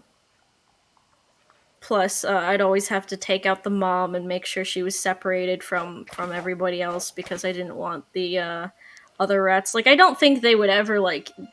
I know there's, like, this misconception that rodents will, like, eat their children or something, but it's not really like that. I was more just worried that they would try to, like, play with each other or get rough and might hurt the babies that are there, so... I didn't really want them to be with each other, so I kept them separate.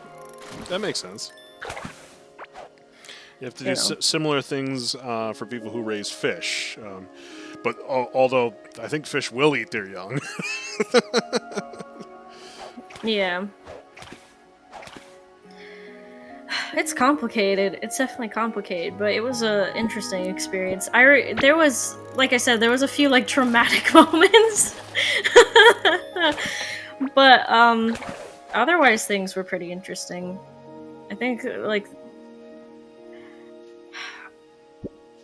I don't know why this happened, and I think I'd have to do more research. I don't know if it's because rats can't handle the cold or something, but, one of the smaller babies that I had, who had, like, red eyes and cream-colored fur, kept getting really weak, and I was so scared that she was just gonna die, because, I mean, she was eating and everything, but she always got so cold, and I was just like, why? You're inside a house! What's happening? So sometimes I just take her out and, like, hold her in my hands and try to, like, blow on her to heat her up, because I was like, please just don't perish. What's going on? I think maybe it's because she was a runt from the litter. I have no idea. It could be. Yeah. I mean, you never know. Some animals, some people even, just not built to survive properly. The same thing happened to the bald rat, but I mean that makes more sense because she had no fur, you know. Yes.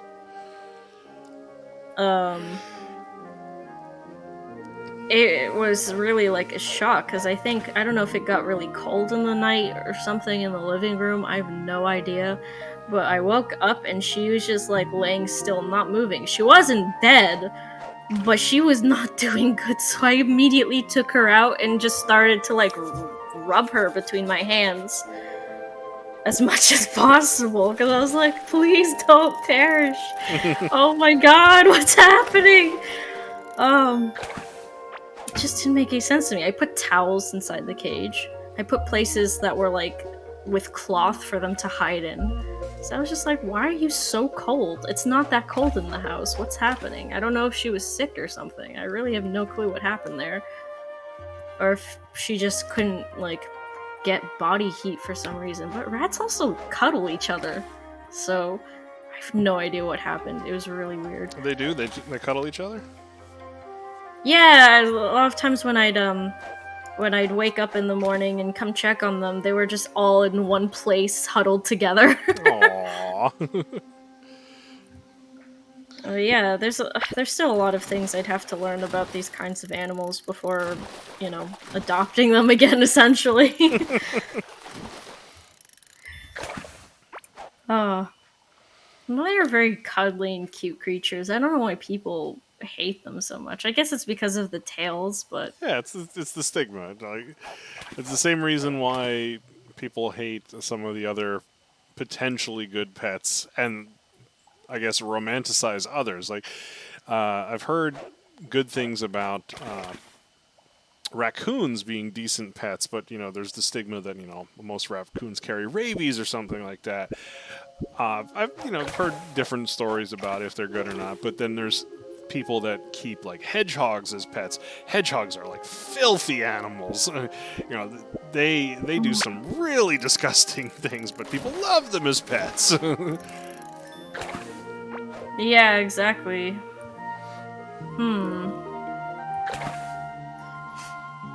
It's really funny too because when we first got rats, it was because Rad wanted rats, and I didn't because I had that stigma, and I was like, rats are scary, and they have big teeth, and they'll bite you.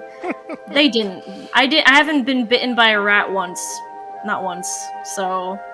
I think you're more likely to be bitten by a cat or a dog than you are a rat, at least oh my god, my cat has bitten me so many freaking times, that little rascal!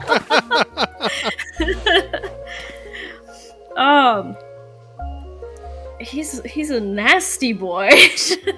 Most cats are. Most cats are assholes. They absolutely are.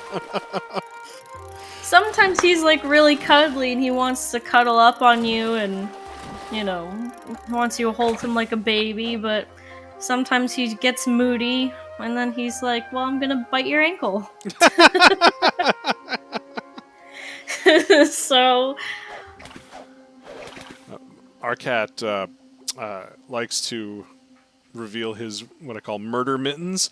Like he'll snuggle up on you, and then the claws come out. You're like, no, you better retract those things, or else you're gonna figure out what it feels like to fly. I feel like people are gonna get like mad at me for saying this, but I mean, it's not like anything could have been done in this moment. I think one time my cat, when Rad was dead asleep, jumped up and bit his foot, and he wasn't awake or conscious because I like looked over at him after this happened, was like, are you awake? And he just kept on snoring. but essentially my cat bit him so hard, and he just reflexively tried to kick, and my cat went flying across the room. And then just, like, landed on his feet and ran out. And I was just like, well, you shouldn't have bit him. Talk shit, get hit. And Kat says, raccoons wash their food. Have you all seen the video where the raccoon cleans the cotton candy? Yes, it's so tragic. Oh, no, I've seen that. He was like, where'd it go? Aww. The poor trash panda lost the cotton candy. Poor trash panda. Oh my god. Oh, speaking of my cat, want to hear about the time he fell from the fourth story of our building? I mean, I absolutely want to hear about it. So this was in the previous city we were living in, and our balcony was really weird. It was like connected to another one, but there was a wall in between. But there was still a little bit of the ledge left that our cat could walk over to the other person's balcony. And sometimes he would go there, and I don't think they minded because they would just like pet him. I caught them one time like out there petting him. I think it was like an old couple. So he just would come say hi. Um, it was one time really windy and rainy outside, and for some reason, this dumb little shit decided to go over that way. And he was fine on the way over. But on the way back, not so much. Oh no. Um, we just suddenly, as we were like chilling and hanging out at 3 a.m., I don't know why we were awake. I guess we were just playing games or doing something. Suddenly we just hear like a and then we just heard like a think like of him just falling off and I don't know hitting something on the way down, I guess. And then I think bushes down at the bottom like catching him, and we both looked at each other and were like, what was that? And I was like, where's Kai? And so we started looking around and we were like, oh no. So we got on our clothes and went downstairs to start looking for him. We were scared to death that, because it was high up. We were living pretty high. We thought like, oh my god, he like genuinely got hurt. But we went down, we found him. He was completely fine. You want to know who did get hurt? Rad, from trying to pick him up. Oh my god, Rad was covered in scratches when we got back upstairs.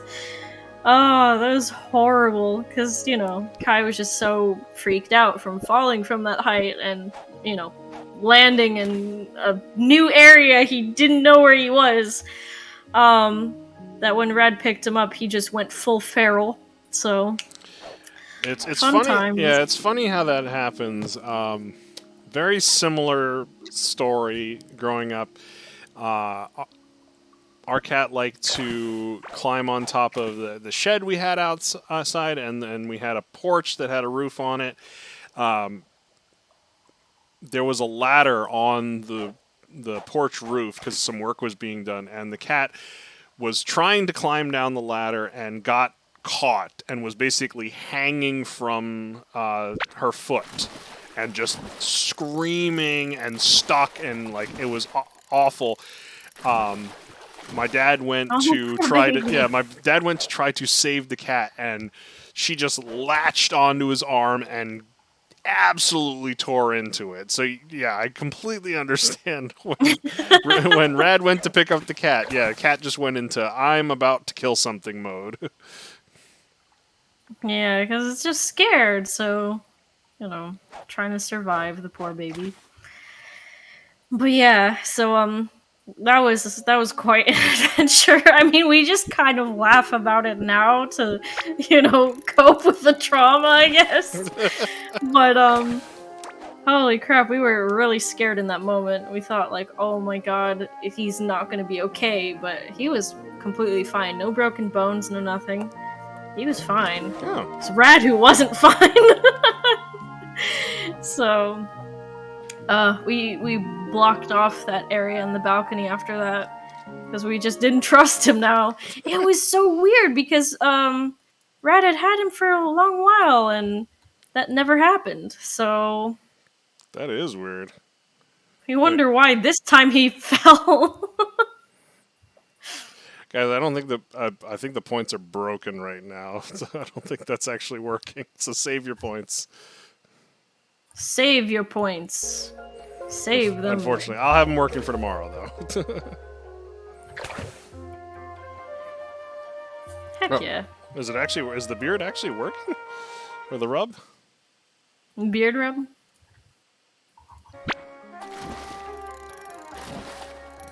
No, we'll fix it. I know the sounds aren't working. Dang, OBS. OBS is being finicky. Yeah, the points are bugged, yeah. Save them. Aw. We'll get them next time. Well, at least you've learned to, like, bond over the incident. Yeah. Their ghost redeems. It's spooky time. Spooky time. Ooh.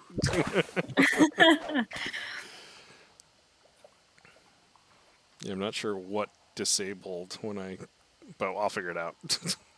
Rad would always laugh at the sound effect I gave to, like, my cat just desperately trying not to fall off the balcony. Because you could just imagine, Kai just, like, scrambling and then just falling. I don't know if you've seen this one meme, but it was a cat that was trying to, I think, climb, like, a bunk bed, but it, like, fails and it does, like, a flip on the way down. I've seen several where they're, like, trying to jump onto something, but they completely misjudge how far the jump is. Yeah, so we're just imagining, like, that with him. Poor thing. Poor little thing. But there's so many times he does, like, stupid things. For example, jumping, like, right on our face when we're trying to sleep. Or, as I said, trying to bite Rad's ankles when he's asleep. Because, he'll just reflexively, react. Not like with purpose. So Q used to have a cat named Hobbs who would always find his way to sleeping, like, directly on your face. Mm-hmm. Like, he was trying to suffocate you, like, not so subtly. that was his thing. So I got used to that one. I remember my cat would also, like, try to sleep on our heads, but, like, right above our heads, if that makes sense. So I'd be, like, laying down with my head on the pillow. He would position himself, like, right above my head, and So then he's, like, spooning just your collapse. head. No, he put his, like, butt directly against my like the top of my head. Ah, yes, established dominance. Sit on their head.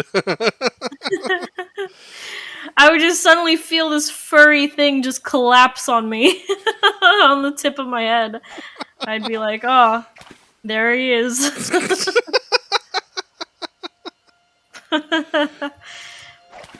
Pets are funny. Pets are funny. I really want to have a dog again because that was also really hilarious.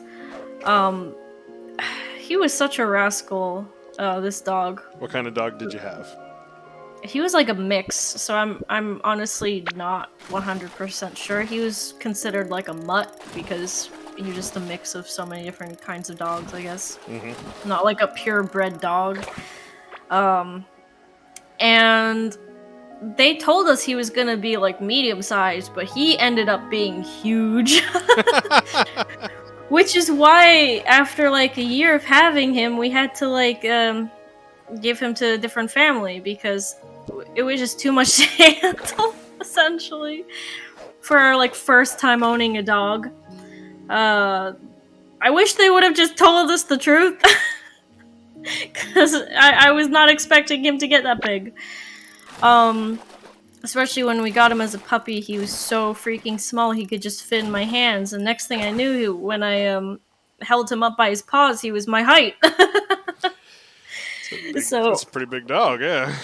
Yeah, big boy. But he was super sweet, and even though he wouldn't listen all the time, because he was always just too excited and couldn't control himself, he was really adorable, and I wish we could have kept him. So if you were to get a new dog, what type of dog would you look at getting? I would honestly get something similar, Just not as huge. But, I mean, that size of a dog is fine with me if I'm not living in an apartment. So if I have that cottage and I'm living out in the countryside, I would 100% get a huge dog because I could build a dog house for him to live in as well, you know. It's Oh not like yeah, he's gonna that's jump fair. up on me in my bed and crush me, you know. Because that's what he would try to do. He would try to like jump up on you and try to be a lap dog, you know. He wanted to lay on you, wanted to sit in your lap, even when he got huge. Yeah, Um, my buddy raised, or I don't say raises, but they have boxers. They have like exclusively boxers, and mm, they get like, I think the big ones are like close to 70 pounds. So they're not tiny dogs. Um, yeah, they always want to be lap dogs. Yeah, they want to lick your face and they want to be lap dogs, even though they're getting to be, you know, the size of small children. yeah, exactly. And he was really funny because he was like an infant, really, like a toddler with the way he'd act. hmm Um, at night, I just wouldn't let him come into the bedroom because I thought, oh my god, he's just gonna jump on us and, you know, get all over us and crush us because he was so huge and didn't know how to be gentle, so he'd just, you know, flop over and crush us with his full body weight. um, so we kept the bedroom door closed, but I'd hear him go over to the bedroom door and just make this sound of disappointment. He'd be like, Oh. "Aww," and then he'd flop down onto the floor really hard. The sound of defeat. Yeah, he just sounds so defeated. The poor baby. Oh, that's so sad. He'd also freak out if you went to the bathroom and didn't let him in. He was the kind of dog that you know, well, I guess this is what dogs do in packs, but he'd want to sit on your feet and keep a lookout and make sure that nobody's coming to hurt you while you're peeing. The guard dog, even in the bathroom. Yeah. So if you close the door, he'd start like really whining and getting really upset. Like, but what if something happens?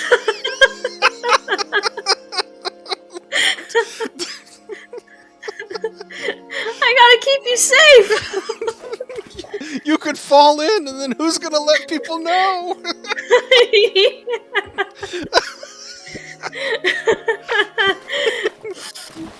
Oh my gosh.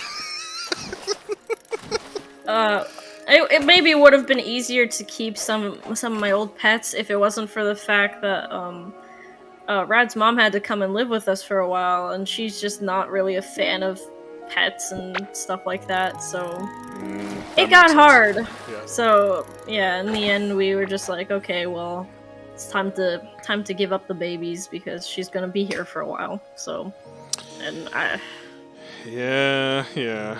The cat says, that sounds like my asshole cat heckin' hates doors. Yeah, our cat too. It's like, although, like, he's adapted. Like, we will kick him out of the bedroom at night, so he just waits until about, 6:45 in the morning to, like, make an absolute ruckus outside the door, because it's time for him to be fed, and how dare you be sleeping?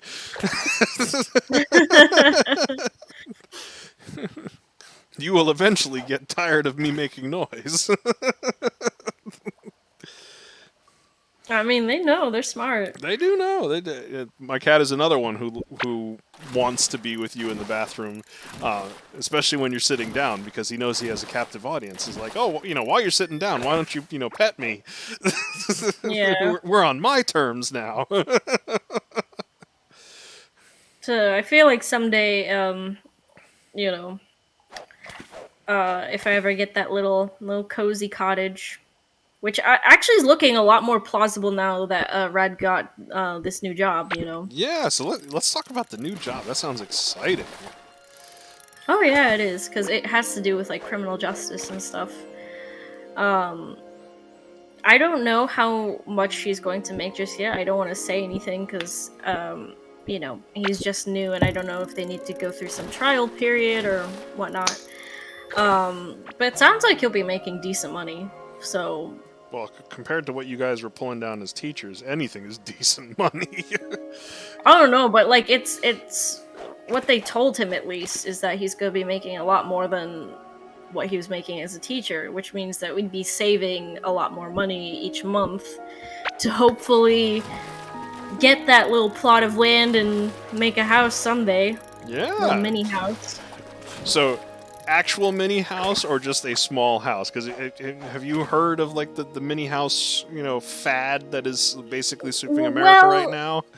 Yeah, I know about that. I'll have to see, because you see, here in Poland, there's a new law that you don't need a permit to build on a plot of land if the house you are building is underneath 75 meters. Square meters? Yeah, square meters. 75 square meters is... Let's do some quick math here. Around 300 square feet, or am I overshooting? So yeah, not a big house. Okay, I'm with you. Yeah, but I mean, I really don't need anything more. I'm living in an apartment that's, I think, 48 square meters. So, I mean, 75 is, to me, still like a decent size for a house. I don't need like a 2-3 story house to live in. Oh, no. Yeah, I prefer all the stories to be on one floor, because then you can't fall downstairs if there's no stairs. Yeah, that's true. Or your cat can't fall 4 floors if there's only one. I mean, that's also true. But there's a bunch of things that I want to do, definitely, and when it's your own house and you get to decide the design of it and how you want it to be built, that's also really exciting. I like I said, I really don't need a big house. Besides, I have dust allergies, and I can't imagine having to clean like 2 to 3 stories of a house every day just so that I don't sneeze. Like, no thanks, I'm good. No, that actually makes a lot of sense. Yeah, I think that's why, in some aspect, why they're becoming more popular. People are downsizing into more manageable spaces. Also because the bigger spaces are ridiculously expensive, but we're not going to, there are some people that do want to live in these sort of smaller spaces, having just the bare essentials, versus the classic, giant, living room space, and, where you have all of these areas that you need to clean, and it takes forever to clean your house. I completely get that aspect, especially if you don't have kids and you're just a 2-person household with maybe some small pets. Because you talk about the dog, but that dog's living outside if he's that big. But that does make sense. Yeah, definitely. I was thinking, and I have to research this more because I don't know if this will count towards I don't know if this counts as more square meters to the house, even though it's a separate building. I really badly want to build a treehouse because I've never had that, and I really want one. Besides, if I invite people over at some point, I want to chill up in the cool treehouse. Why not? Oh, you mean like a legit house up in a tree, not just like what a kid would consider a tree house? Like a chill hangout place in a tree. That's what I mean. Like a separate little hangout spot. That's what I mean. I think that might count towards your square footage. If it was just the classic kids' tree house, it's too small, but if you're actually making a livable space up in a tree, that may count towards your square footage. But there maybe not a livable space, because all I wanted to put up there was like a thing where you could like watch movies or something. So more of like a not a Yeah, like an enclosed deck sort of around the tree, or Yeah, I guess so. like almost like a gazebo up in a tree. Yeah, I guess so. Yeah. That might be okay. But yeah, if it becomes a livable space, I think it starts to count towards the square footage. Like on our property, we have a detached, what they usually call like a mother-in-law suite or a guest house. That does count towards our total square footage. I see. Because I thought, like, oh, it'd be fun to put, like, little fairy lights up there and some, like, bean bags or something. Nothing, like, too much, but, you know, something cute. Yeah, you gotta have some good solid trees on your property for that to happen too. True. It's only just a thought. Just an idea. So you also need the lake house, the little cottage on the water, so you can throw the fishing rods over. Yeah. I want my own little pond. Little baby pond. See, then you could stock that pond. You could breed fish. Oh, that's true. I really badly also want goldfish. That's another, like, Koi pet pond that now? I want. Not koi fish, but Well, koi are goldfish. But it's like this type of goldfish that looks like really fat. They're like the fat big kind. Oh, I know the ones you're talking about. I see them in pet stores. I love them. They're so chubby. I love them. They're so bulbousy. They're really cute. I saw one guy has goldfish and he makes videos on them. They're so adorable. I need them. I need them in my life. I need those squishy fishies. Well, there's just so many animals that I like. At least you could have fish in the apartment if you really wanted to. That's true. But maybe not yet. I mean, my cat might try to jump into their tank. That's true, yeah. Cat less scared of jumping in fish tank than jumping in rat cage. My rats were fierce, dude. Like, legitimately fierce. Oh my god. They really would go ham anytime my cat would come near. They're just like, "Oi! You get away from here! Get off my property!" I can hear the rats with the British accent now.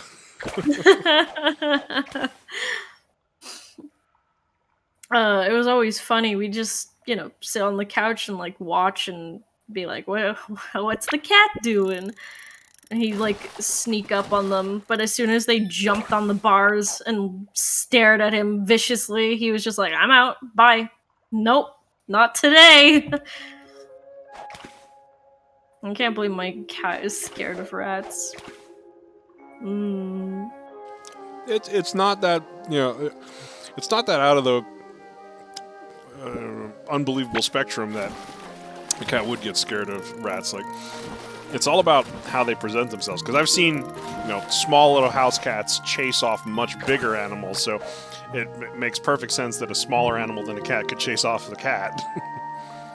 I saw a video of a cat chasing, like, a wild rat.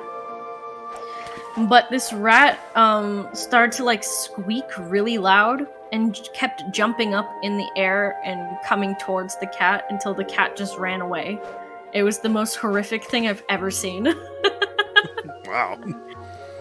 But I was also really impressed, because, I mean, like... Rat had some... Rat was swaggy. Swaggy rat. Yeah, I mean, like... Holy shit. Rat had balls.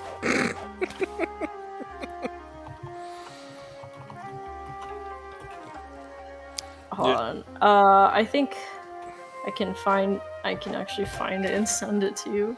Okay. Rat shows cat who's boss. I mean, it's not wrong. But I don't think that's the right one that I was thinking about. Well, if you do find it, send it over.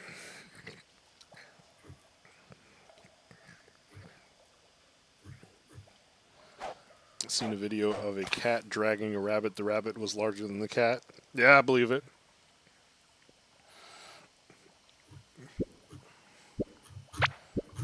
What the heck is that? I've seen a video from a zoo where the big cats, like it was like either a lion or a tiger, was backing down from a little house cat.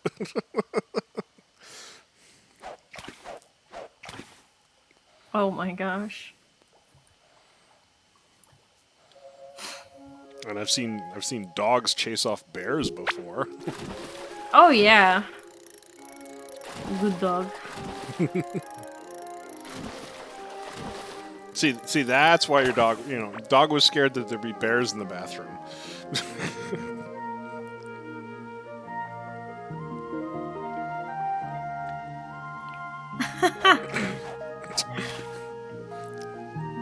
I was delayed. No, I'm just seeing the video. Oh my god, that poor cat. Rat's chasing after him. Poor thing. This isn't the video, but this just shows like what I'm kind of talking about. I'll be sure. He's like, "Oh, you thought you were gonna hunt me? I'm hunting you." It's like from The Watchmen. I'm not stuck in here with you. You're stuck in here with me. It's funny though. I wish I could have found the like actual video because it was really hilarious. The cat just stood there like, what just happened? I thought I was trying to hunt an animal, but it seems like I was actually hunting a monster.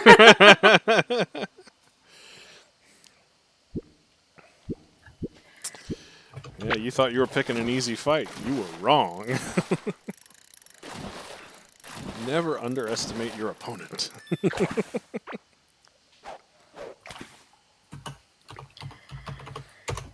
Yeah, never underestimate them.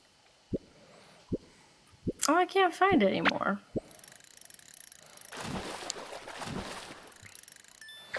That's why you shouldn't.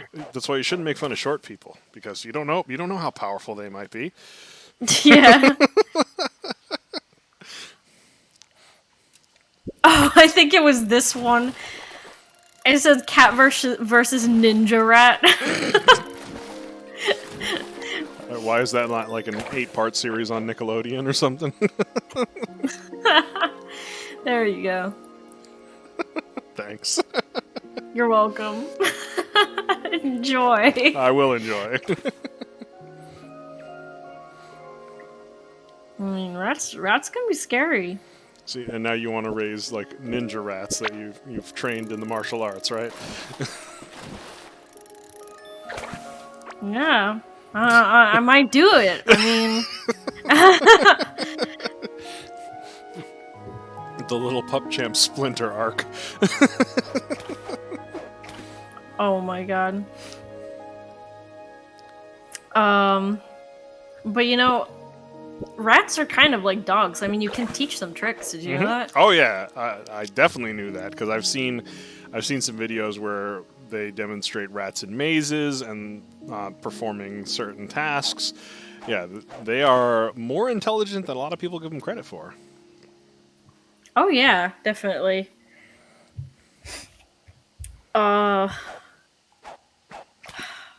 Sorry for talking about rats so freaking much, by the way. You don't have to be I just sorry. like them. Just like rats. That's all there's to it. Cat says egg. Egg. Just egg. Only egg. Oh, it's already been 2 hours. We've been talking a lot. Yes, we have. I never even realized. Yeah, that means it was going by pretty quickly because you are enjoying yourself. Yes, indeed. And that's the point. Just having a nice little chat. Just If a only we nice had little like chat. if only I had like cold drinks to go with this fishing. That would be like the icing. Like a beer, you mean? Well, not everybody can drink, so I didn't want to like pigeonhole it into a nice cold beer.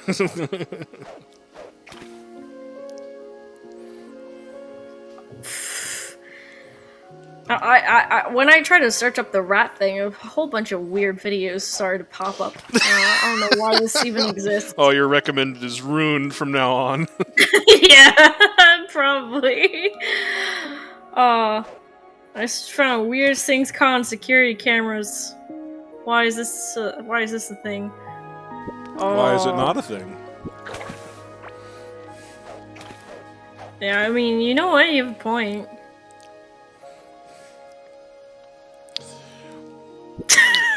This is so stupid. This can't be real.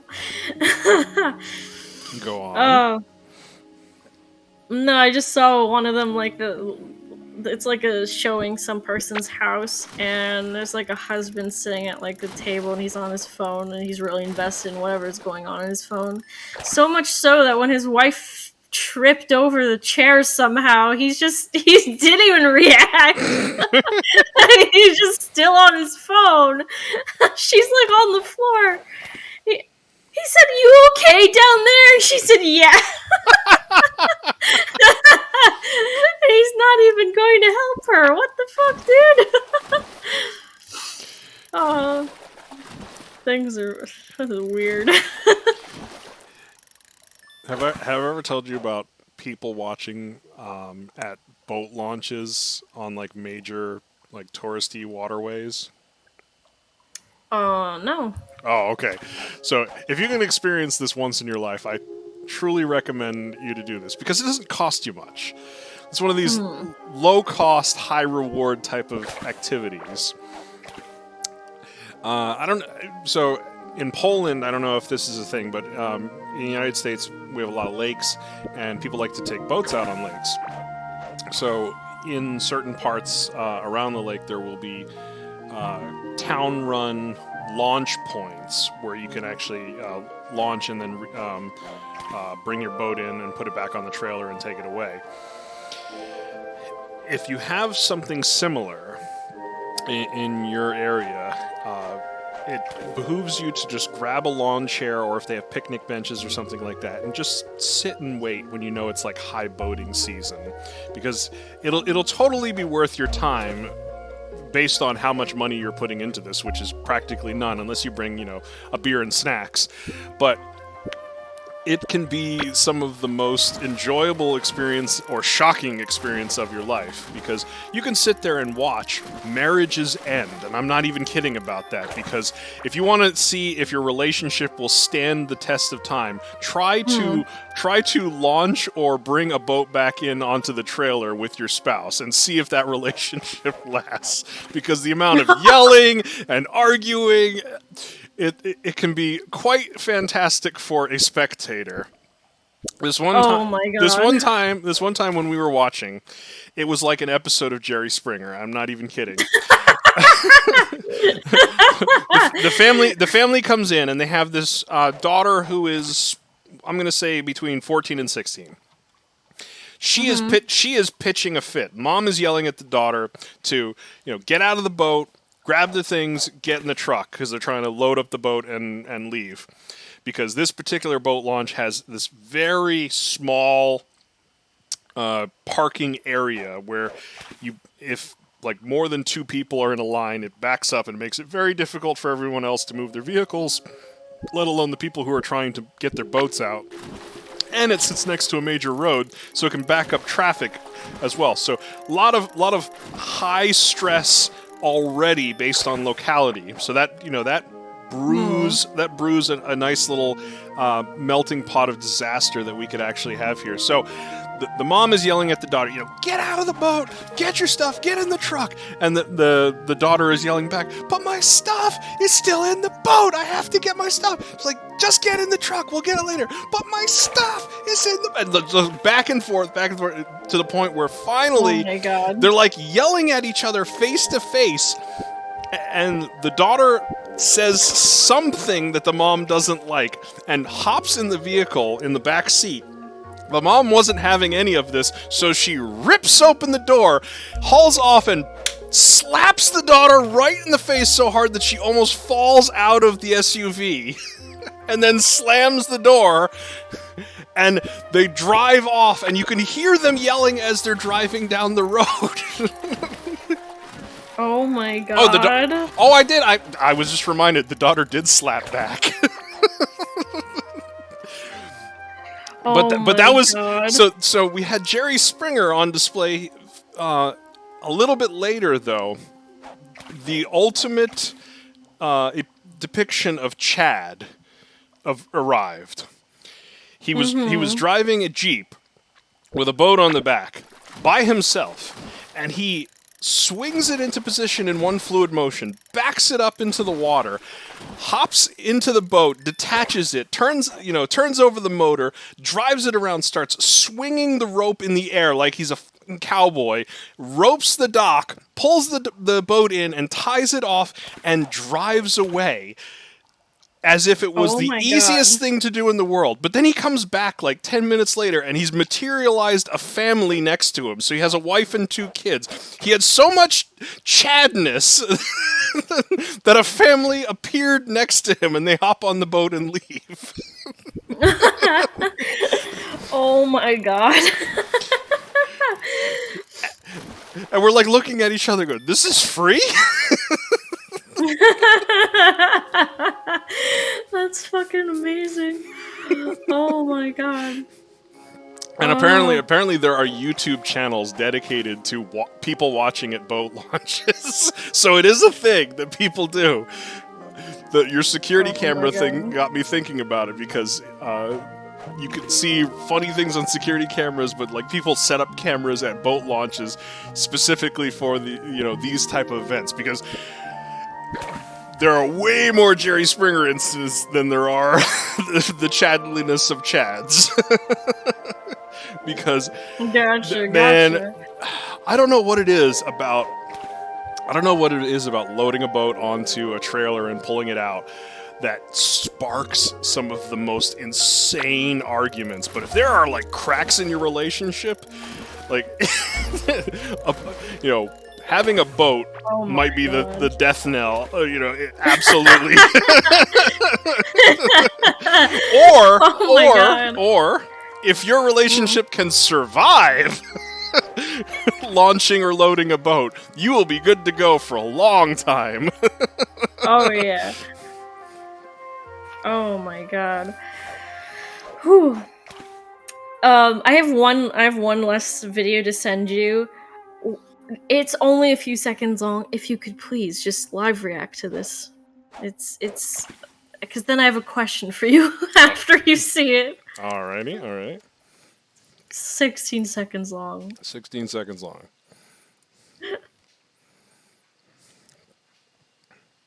This is the kid got caught drunk on the front door camera? Or is that the one? Yeah. Okay, alright. Let me play it. What a fucking night. Get your keys. Get your keys. Get your keys. Oh, you got a piece of cutter.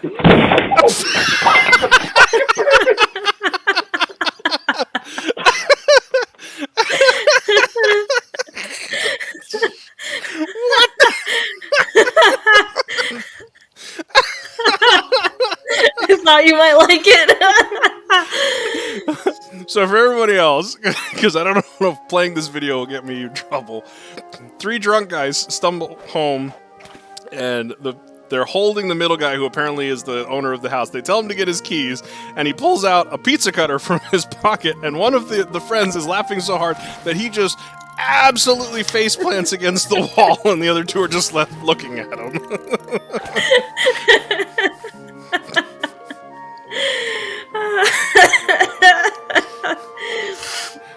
Uh, So what is the question? My question is, how drunk have you ever been in your life? Oh, we telling drunk stories? Oh, okay. We telling drunk stories. All right. So, the drunkest that I have ever been, was at a friend's birthday party. So,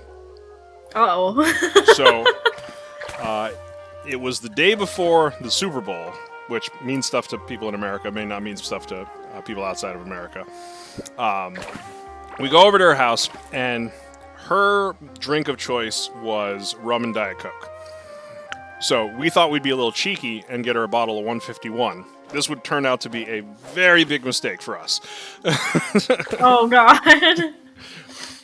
Because she started, after like the first serving, she started pouring the 151 into the rum and cokes, and she was heavy pouring, like really heavy pouring. But at that point, we'd like stopped being able to taste it, or you'd gotten to past that first or second drink when you stopped being able to really taste the alcohol if it was masked enough. So she was heavy pouring those into our cups, my cup specifically, so that I was getting absolutely trashed. She was trashed too, mind you. Like we coined a new term for that.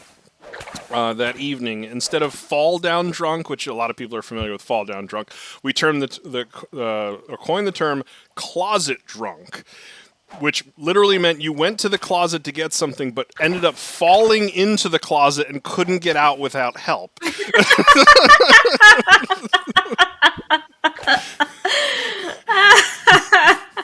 So Oh my God. Completely obliterated. My wife had to carry me home, and put me in bed. Like, I was so drunk. I was drunk the next day. Like, because I remember it being Super Bowl Sunday, and I was still drunk, not hungover, mind you, still drunk watching the Super Bowl. Oh my God.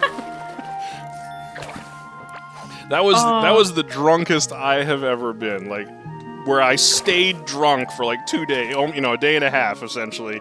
It was absolutely crazy. Another egg.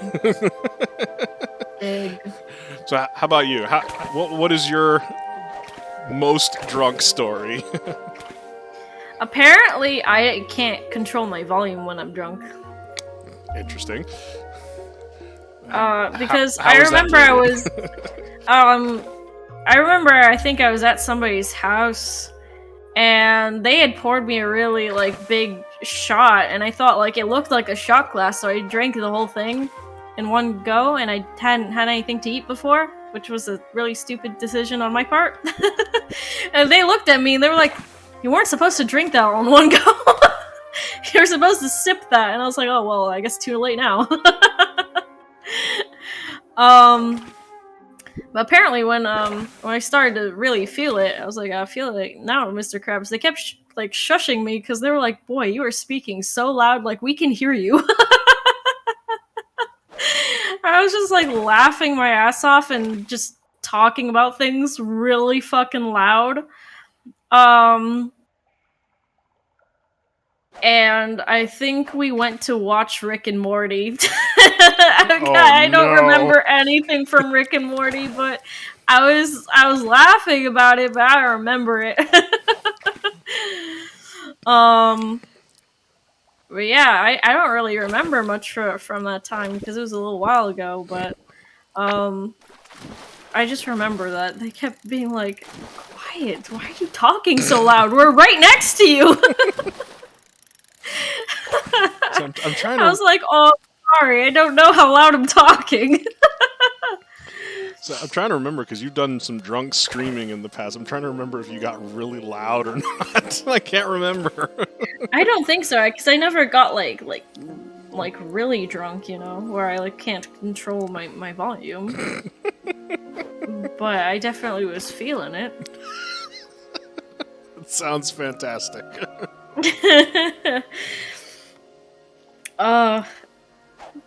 It was the first time I was like starting to learn from the true Polish drinkers that, you shouldn't drink on an empty stomach. They kept giving me bread too. They were like, eat this. Just try to sober up, okay? giving me slices of bread to eat while I'm sitting there on the couch, just like laying out because I couldn't even sit up straight. Yeah. You were approaching closet drunk. So that was a fun time. That's good stuff right there. Yeah, man. I've never approached being that drunk again. I've gotten decently drunk, but never that drunk again. That one stands out as, you know, a one-time thing. Yeah. I don't think I'd do that again. Just saying. Although I remember one of my students was really fucking shocked when I told them I haven't drinking for like a year. Besides like the drunk stream, that was like the first time I was drinking after like a whole year. But yeah, I told one of my students, I was like, because he was like, oh, what kind of alcohol do you drink? I was like, I haven't had alcohol for a whole year. And he was like, no. not a sign of concern. Not you know, you may be hinting that you are in AA or something like that and quit drinking. No, none of that. They're just like, no, this is unacceptable. He was like, there's no way. There's no way. And I was just like, yeah, well, you haven't had anything for a whole year. He was just like, are you okay? Because I mean, people here in Poland, they drink. Yeah. They go out to the pub, they go have a beer, maybe some vodka. It's like normal for them. So to say, as a person living in Poland, you haven't had alcohol for a year, like, what's wrong? Like, are you alright, dude? Do you need to talk about something? Why aren't you drinking? I mean, I guess so. Possible unpopular opinion. Go ahead. I actually prefer a mixed drink over probably anything else, whether it be beer, whether it be, you know, straight liquor or something like that. I happen to love mixed drinks. I don't care if it's like a daiquiri or if it's, you know, a mojito or a Tom Collins. Mojito's so good. Like, I love mixed drinks over straight liquor or beer. Like, 100%. Why? Because they taste good. Yes! Thank you! Thank you! Finally somebody gets it! It's not any more manly to suck down your fermented bread or your fermented potatoes that taste like they're fermented bread or potatoes when you could have something that tastes like, you know, strawberry and pineapple and puts you on the floor 10 times faster because there's more alcohol in it. Yeah. Yeah, I really don't I don't understand it, you know.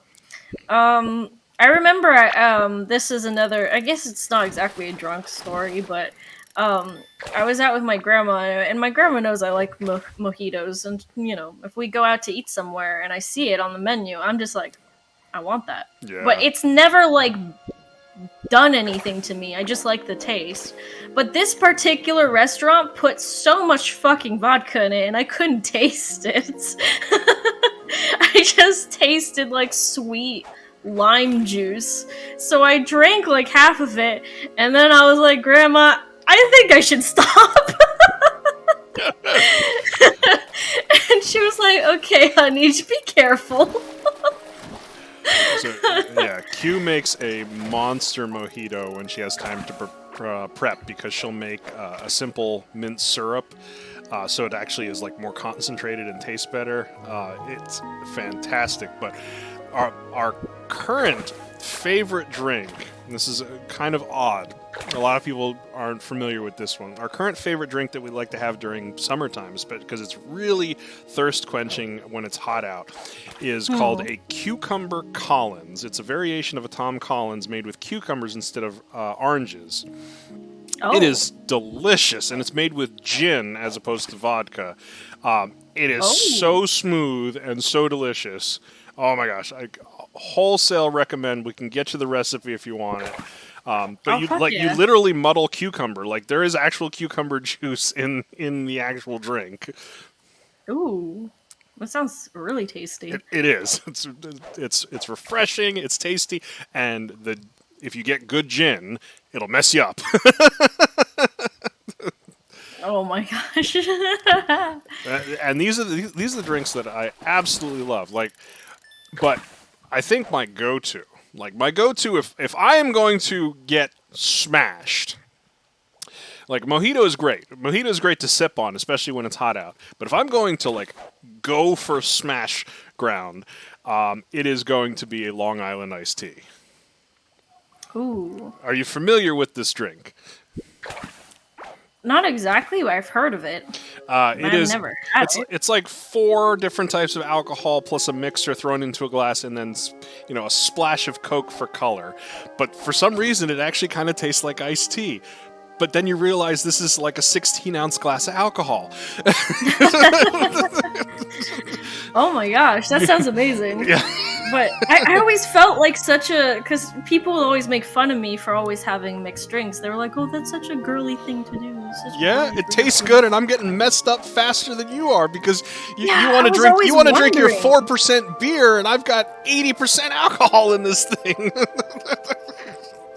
Yeah, I was really like surprised. Sometimes I would feel like I bought that tequila drink. I think it was like a tequila beer type drink for the first drunk stream, and I had to keep drinking it because I was like, I'm sobering up so fast afterwards. Why is this not doing anything to me? Well, right. But when I was mixing, I was putting vodka into soda, and I was drinking it faster because it just tasted like soda. Mm-hmm. I started to really feel messed up. Well, exactly. Yeah, and Kane gets it. Yeah, love the Long Island drink. Yeah. I don't. Again, we can relate this back to your rats. There's a stigma attached to it, like you said. Oh, that's such a girly drink. Getting smashed is knows no gender. So, like I said, you can sit there and sip on your 4% beer, or maybe you get the hard beer and it's like almost 10% beer. When I'm pouring shots of 80 proof into my drink, or get the 120 proof stuff that goes into my drink, I'm going to get messed up way easier and probably cheaper than you.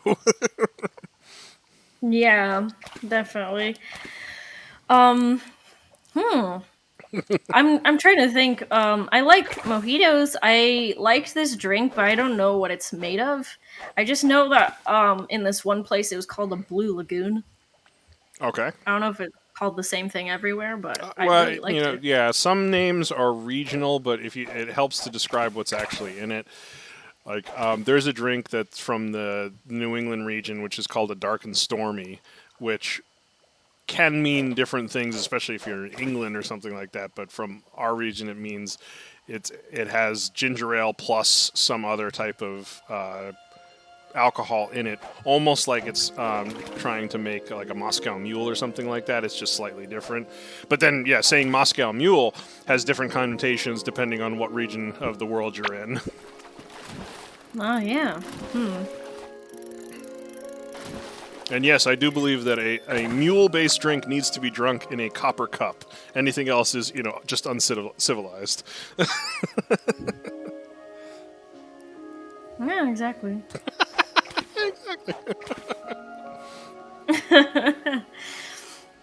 Yeah, never let somebody insult you for drinking a mixed drink. You just smile and know that yours tastes a hell of a lot better than whatever they're throwing back. Yeah, I really don't understand. I hate the taste of beer. I really hate it. It's a lot of alcoholic drinks. I just hate the taste of when it's straight up just that. I like when things are mixed. It makes it taste better. Yes, it does. Also, potentially don't drink a mixed drink with a straw if you can help it. I know some of them you have to, like the big like blended ones, like a daiquiri or something like that. You kind of have to use a straw, but like a mojito is probably a good example. people say, having a straw will get you drunk faster. It's because you tend to drink faster when you have the straw. You don't realize how fast you're drinking when you're drinking with the straw versus just tilting it back and sipping it. So yeah. Oh, that might also be why. Because like when I started feeling weird with my grandma, I'm pretty sure I had a straw for that drink. Yeah, and you're just sucking it down, going, this tastes delicious. Wait a minute, I can't see my face.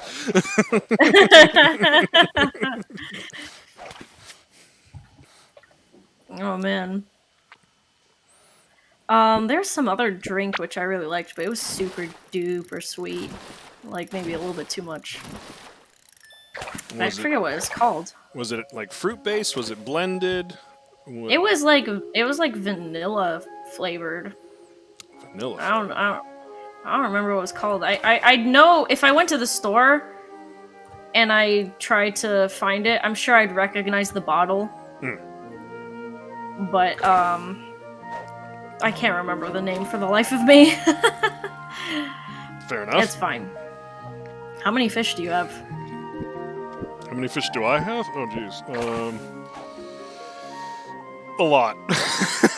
Okay, I have 23 orange cave guppies and 13 blue cave guppies.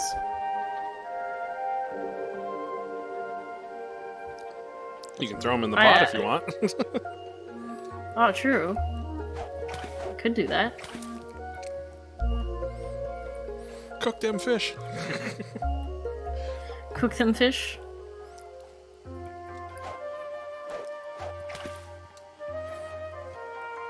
Oh, I think it needs wood or something. No.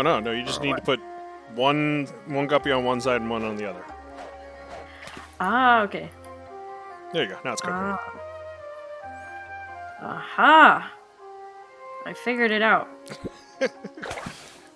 Oh, I did catch one other fish. What's a rock jaw? Ew, looks kind of scary.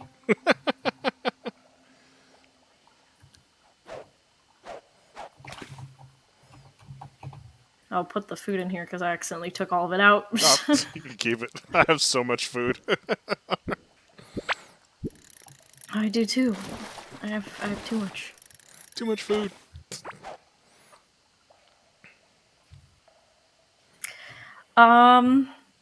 Were there any topics you wanted to discuss today? Oh, I don't know. This is kind of like whatever you want to talk about. Like, do you have any questions you've always wanted to ask? Like, whether it be a parent, whether it be an adult, whether it just be someone in general. Is there something? Hey, I always wanted to know this. I can't think of anything right now. Like, genuinely. I'm trying to.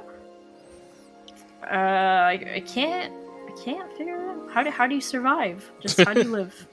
It's tough. I tell you, it's tough. but good friends help. How okay, here's a thing that I always have trouble with at home. Cleaning. I have so many problems with cleaning. I suck at it. Like, I'm just being honest. I'm not good with cleaning. I end up starting from really bad points. And then I end up getting really frustrated because I'm like, this is not getting anywhere. Or I've just made a bigger mess or something. It helps to not get into that overwhelmed state. A good tip for, especially when maybe you've let it go for a while, is to break it up into sections and truly think of it as sections. Like, you have an apartment, so you have a limited amount of square feet there. So let's say you clean up the bedroom area, but that is like the task of the day, is just to clean up the bedroom area. Not focusing on, cleaning the kitchen, cleaning the living room, cleaning the bathroom. You cleaning the bedroom. That is all you're focusing on that day. That way, if it takes a long time but you still complete it, you're not kind of freaking out or stressing out over the fact, well, I still got to clean the bathroom. Well, that wasn't today's task. Today's task was the bedroom, and that's what you focused on. Tomorrow can be the bathroom. Tomorrow can be the kitchen. But put yourself in the mindset that this is what I'm going to complete today. I'm not going to worry about those other things. And when you do something like that, it can help. Certain personalities, it doesn't. They can find a different way to do this. This is just how I recommend. It can actually make it much more manageable, and you stop stressing out. Like, oh, I'm taking too long here. I'm not going to have enough time left in the day to do this other task. But that wasn't the task that you set for that day. So only focus on what you actually set for the day. Obviously, if you let the whole thing go for a while, you're going to have to break that up into multiple days. But know that going in ahead of time, that yes, I'm going to break this up into multiple days and not try to kill myself getting it all done in one. Yeah. I see what you mean. I always hear that you should start from top to bottom. Based off of the fact that if you clean down anything that you dust or move or shake from the upper area, you'll end up getting when you're on the bottom. Yeah, fair.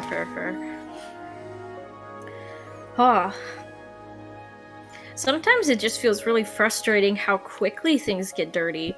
I don't know why in my house, I don't know if this is every house, but it feels so much like it's in my apartment. Things get dusty the next day.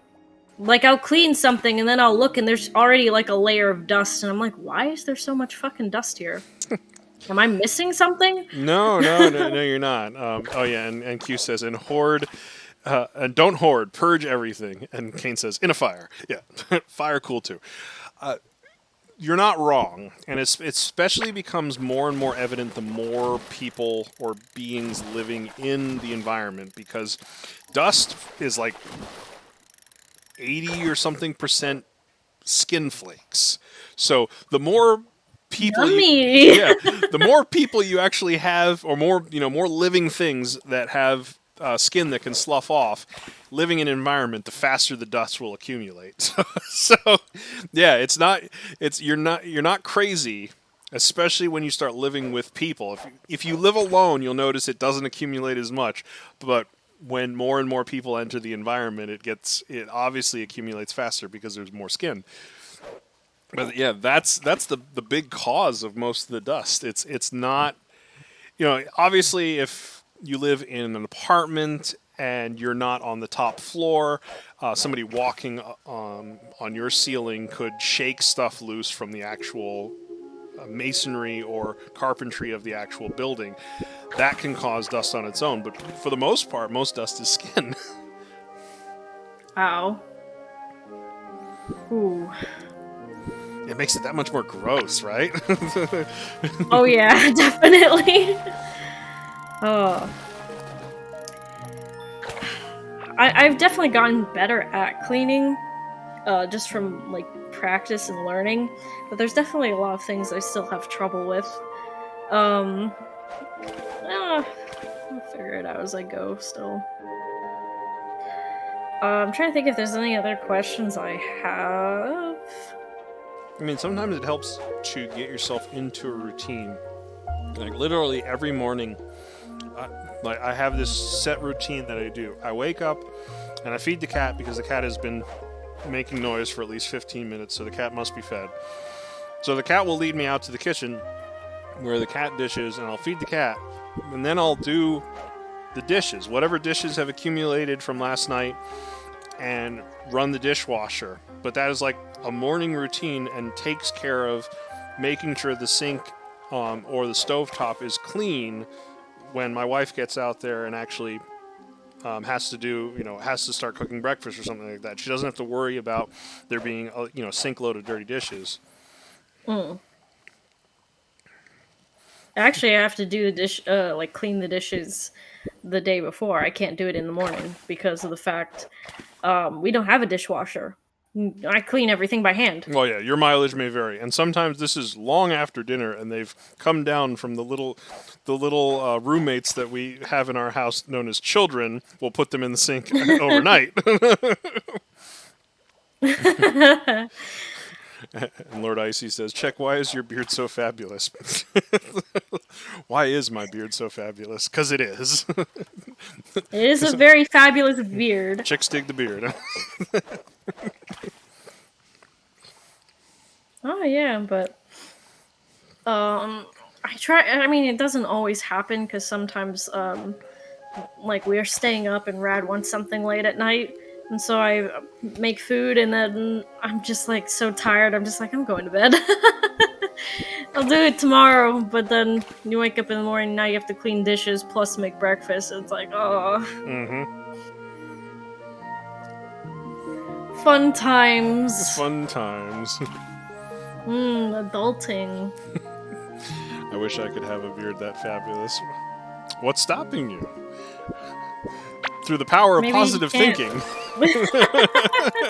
Because maybe he can't grow one. Some people can't grow beards like that. Beard transplant. I mean, we can find a way to make this happen. True, true. I was gonna say, did you ever have like a phase after you like moved out from your parents where you just ate absolute crap? Oh, absolutely. Yay! So it wasn't just us. No, absolutely. Because, like, your parents are like, oh, McDonald's is bad for you. You can't have it that much. So you don't really get to go wild. So as soon as you get out, you're just like, fuck yeah, time to order a bunch of crap. Oh, try all the things I didn't get to try before. And then there was like a point where I just got fed up with it, and I was like, I want a salad.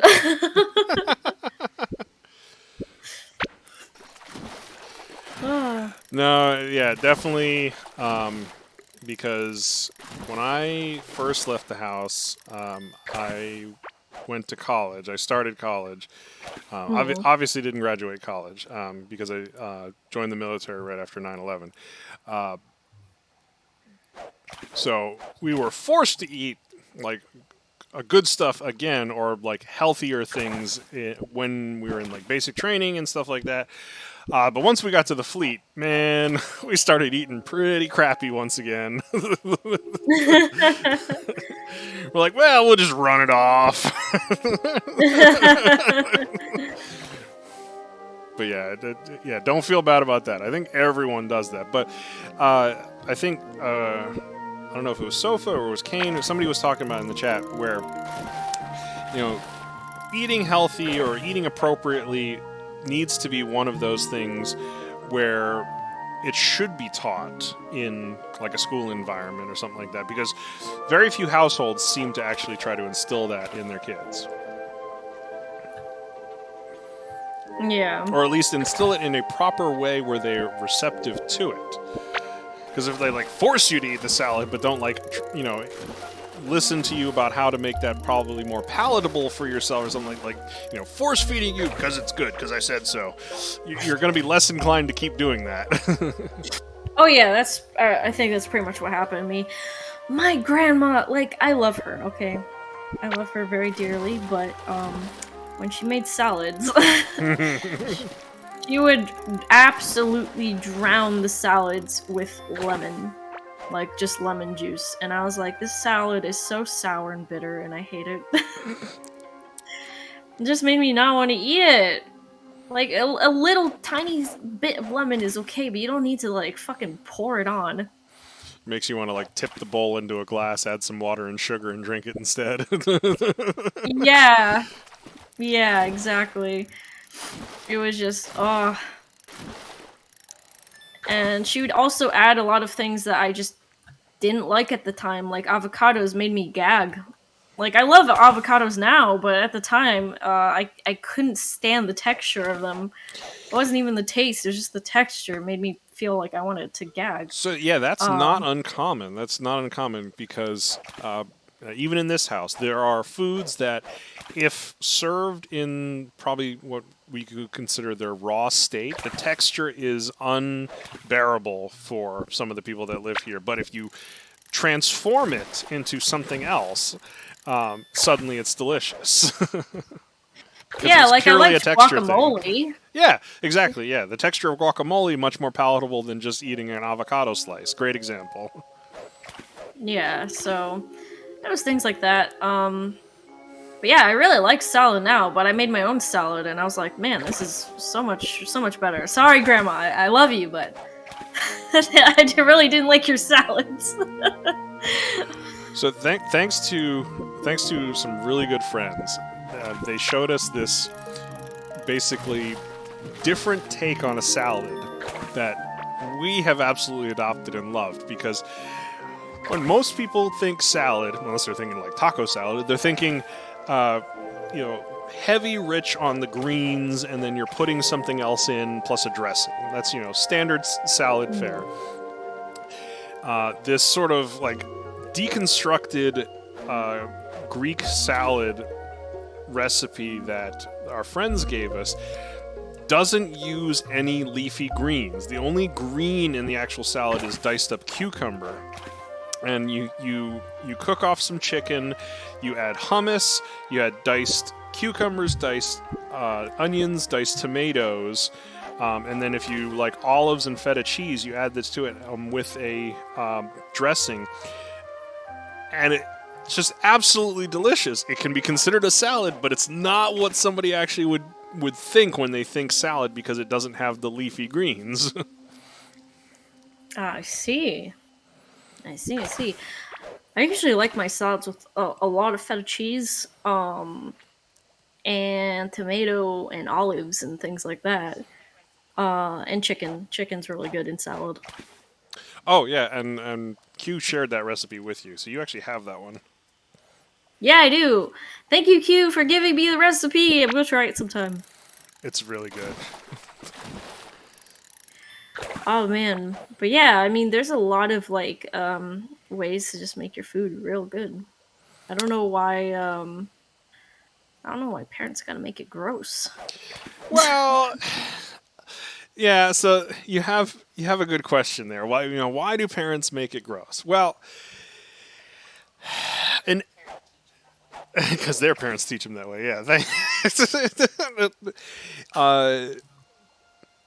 Normally it's coming from a perspective of, I think this tastes good. Maybe you'll think this tastes good. Or they were trained to think, this is what I'm supposed to eat, so I'm going to make you eat this.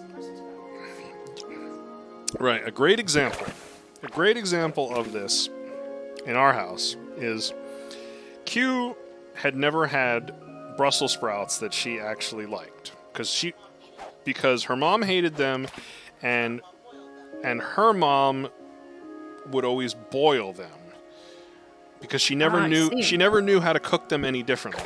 So she grew up hating them until I showed her, well, yeah, that's the dumb way to cook them. How about you saute them with like some butter and roast them a little bit, and now she loves them and wants to have them all the time. Again, it's if you didn't know how to prepare something properly, you think you hate it until somebody shows you a different way, and you're like, why didn't I know this before? Yeah, exactly. My mom, when I visited her in Florida, she actually showed me how to make like really delicious eggplant. I didn't think I would like eggplant, but it was so freaking good. I wanted more. Didn't taste like a plant, just tasted good. Tasted of good. Yeah, we had eggplant a little while ago. She sliced it into like thin medallions almost, and then egg wash breaded and threw them in some oil so that they fried up. Delicious. Ooh. That sounds good. Fried eggplant. I was very surprised too, because the way my mom did it was like also like extremely healthy, like no butter or anything. But it tasted really good anyways. Yeah, sometimes you luck out and you can actually get something to taste good that is relatively good for you. but unfortunately, the majority of items that are really good for you, a lot of them don't taste really good. And you have to transform it a little bit, whether it's adding butter, sugar, salt, something that is not quite good for you to make it palatable. And I think that like in the case of, steaming the crap out of something or boiling it so it's basically flavorless mush at that point, you get to the point where they hate whatever they're eating, and they grow up thinking, no, that's awful, I never want to try it again, and you miss out on trying it the correct way or trying it in a way that you actually like it. Yeah, that's true. I remember my mom also showed me how to make tacos, but with turkey meat, because turkey meat is more lean. Yeah, turkey meat is more lean, but it can be also less flavorful. One of the pitfalls that some people fall into is the fallacy of turkey bacon. And this is one to watch out for. They always think, oh, turkey bacon is healthier than, pork bacon. The truth of the matter is it's typically not, because they have to put way more sodium into turkey bacon to make it, taste halfway decent, that it's actually worse for you from a sodium perspective than pork bacon is. Yeah, I see your point.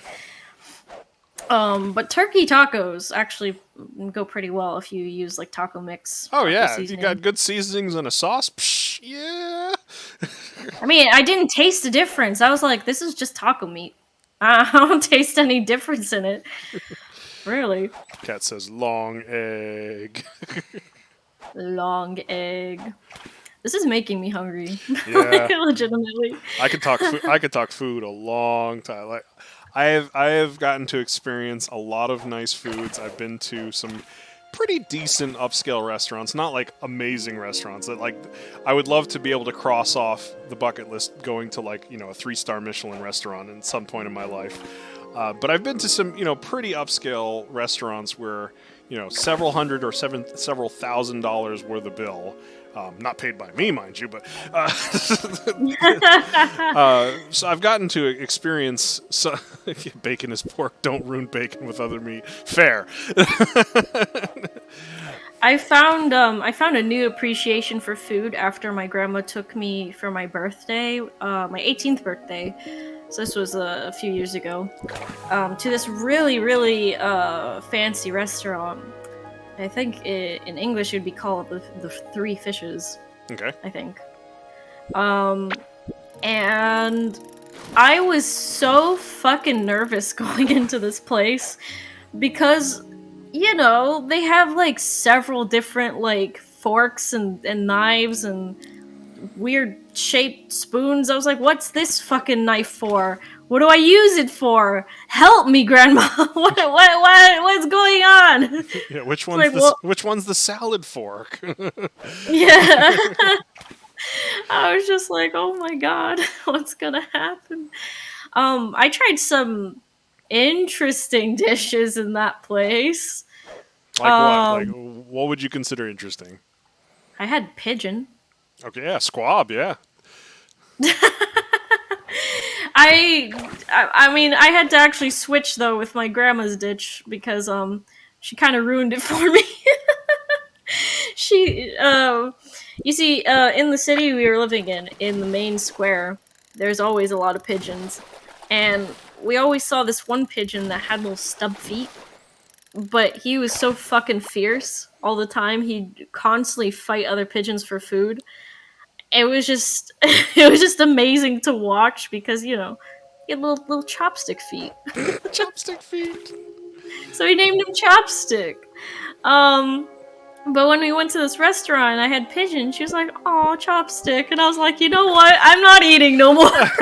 you can have this one. I lost my appetite. So I actually had to switch dishes with her. Because I was like, I can't eat it anymore. That's pretty funny. That's really funny. I felt so bad. Well, but you bring up an excellent point that some people will subconsciously or unconsciously automatically discredit trying a particular type of food because of what they think the food actually is. Like if I had called that dish squab, you're like, oh, okay, I'll try it. But then suddenly you call it pigeon, you're like, take it away. I mean, I did try some of it. It didn't taste like, just tasted like duck. Yeah, the gamey bird, essentially, is where you're gonna go there. Yeah, so but, I was just like, oh, okay, but... Another one of those foods... the thought made me not want to try anymore. Right. Another one of those foods that is very popular in Asian cuisine is eel. And a lot of Westerners will Ooh. never touch eel because they think it's, weird or think it's disgusting, but they never. Eel is delicious. I've Oh had my eel. God. It's really good. Yeah. Yellow fresh water eel, so good. I like trying new things, but there's a few things that I think I will never try just because I know from most people who like have similar tastes to me that those specific foods are really gross. Like blood sausage. I will never have blood sausage Oh, ever. are we talking like the English breakfast blood sausage? I mean like the Polish kind, like it is made with blood, Yeah, I think I've had. actual blood. Oh no, I've had the blood pudding. That's the English version. The blood sausage. I don't think I've had the blood sausage, but blood pudding is good. They eat blood soup here too. Straight up blood soup. Yeah. What else is in Like it? there's blood in the soup. I don't know what else is in it, but I just know there's blood in the soup and I don't want it. Why exactly do they put the blood in the soup? Is it to get the strength of your enemy? I mean, where are we going here? I really have no idea why it's a thing. I might ask somebody someday why Polish people eat like blood related things so much. I mean, is it something that's like been culturally adopted because they were forced into eating it at some point, which is like That might be it. because it's like very popular in African American culture to eat like very odd pieces of the pig. But that's because when times were a lot tougher during those years that they don't want us to talk about anymore, that's the only parts of the pig that they were allowed to eat. So that's why they adopted eating them. But now it's sort of like a culture thing to eat chitlins or pig's feet or something, or the ears and stuff like that. It's just been adopted into the culture. I'm wondering if it's very similar. Maybe this is a callback to WW2 where they were stuck in the ghetto and this is all that they were allowed to have. That's possible. That's possible. I think it might be something like that, but I'm not sure 100%, so don't quote me. I'll have to ask somebody about it. But yeah, to me it's just too gross to eat like fucking pork's blood and shit like that. Yeah, fair. No thanks. Have you ever had like the squid ink pasta? Never. Never? But that sounds interesting. Yeah, you can also get, I think it's from like McDonald's in Japan, like squid ink like burgers where like the burger is black and the bun is black and it looks really weird. Oh yeah, I think I've heard of that. Speaking of like McDonald's, I find it so interesting that depending on the region, they have different things on the menu. Oh, absolutely. Yeah. Depending on even just the region in the same country, you can have different things. Here they have something called the Vieschmack, but it's really good. It's a really good burger. It's like a better Big Mac, in my opinion. It's like a big, juicier, meatier Big Mac. It's really fucking good. Yeah, I think this is making me so fucking hungry. I might just order something. Literally gonna look up like food right now. I'm gonna actually at Rad and see if he wants anything. What do you want to eat?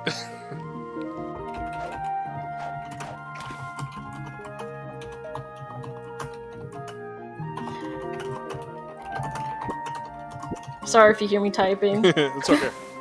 But you're absolutely right. Like, different countries will have different items on the menu. Like, very culturally different items than you would expect to find in a McDonald's. Like, the ones in Japan are classic examples because you find really different things on their menu. But yeah. I might have thrown you under the bus a little bit. I at Rad, I said, you want me to order food? Check is talking about food so much, and it's making me so hungry. Apparently, Atcam just ordered food too. Like, we're gonna make the entire stream hungry. I mean, food is good. Food is great. So, speaking of burger joints, there is a West Coast chain of burger joints in the United States called In-N-Out Burger. Oh my god, I want to try that so fucking bad. So I never got to in America. yeah, I never got to. It's only on the West Coast. It doesn't come much further than I don't even know if it's in Texas, but it doesn't come any further than that. It stays mainly on the West Coast because... Really? Well, there's a reason. It's because their main distribution facility is out in California, and they have a corporate policy that there is no freezer on site, only a walk-in fridge. So all the ingredients are fresh. So they have to be within distance of the distro facility. But what is really cool about In-N-Out Burger is the not-so-secret menu. The In-N-Out is very famous for having, like, the shortest menu in history. Like, you can get a burger, cheeseburger, or a double-double, which is 2 patties, 2 cheese, stacked up. And then you can get fries, and then you can get either a fountain drink, or you can get a milkshake. And that's the extent of the menu. Oh my god. However, Yeah. it is the not-so-secret menu. If you want something that can be put together from the ingredients that are on that menu, they will serve it to you. Whoa. It's like if you want a grilled cheese, they'll slap some cheese between some toasted buns and serve it to you. If you want no bun, they'll like wrap it in lettuce for you or something like that. One of the go-to items on the secret menu is a thing called animal style, which means they will take the cheese and they will dice up the onions and sort of like cook the cheese and onions and the sauce together for you on the cooktop before layering on top of the burger or fries. So there's all these like hidden tricks. Like for the milkshakes, there's 3 flavors. There's vanilla, chocolate, and strawberry. However, you can order a black and white, which is a mix of vanilla and chocolate. You can order a Neapolitan, which is all 3 of them mixed together. Wow. If you can think it up based on the ingredients that are on the menu, they will put it together. They'll even, do an 8x8 burger if you want to order that. Or I think I've heard somebody order a 16x16. Holy crap. But it just makes the place that much cooler because it has this quote-unquote secret menu that you can order off of. But regardless of how cool the menu is to order of, they have, arguably one of the best burgers in the fast food chain. Their burger is quite good. Their fries are good to some people because they're straight up, like, potatoes come out of a chute, they land in the hopper, they pull the lever, and it dices the potato, it goes right into the oil. That is their fries. Some people like them with the skin on, some people don't.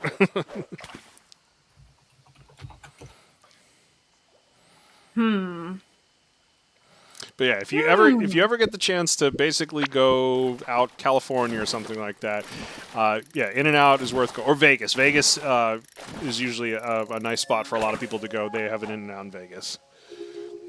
Quite popular too.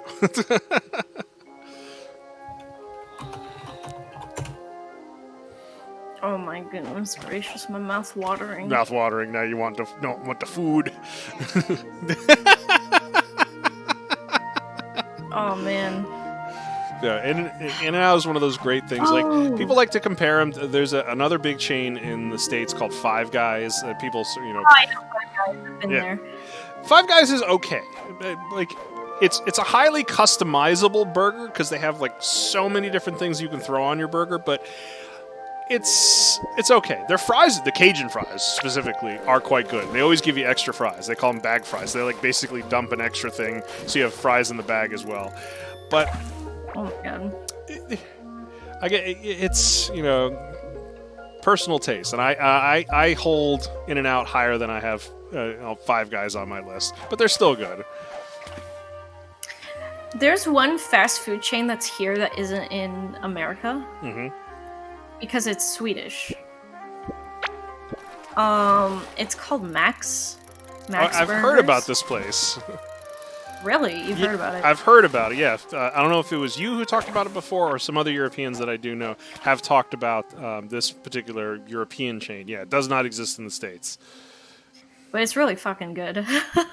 I really like it.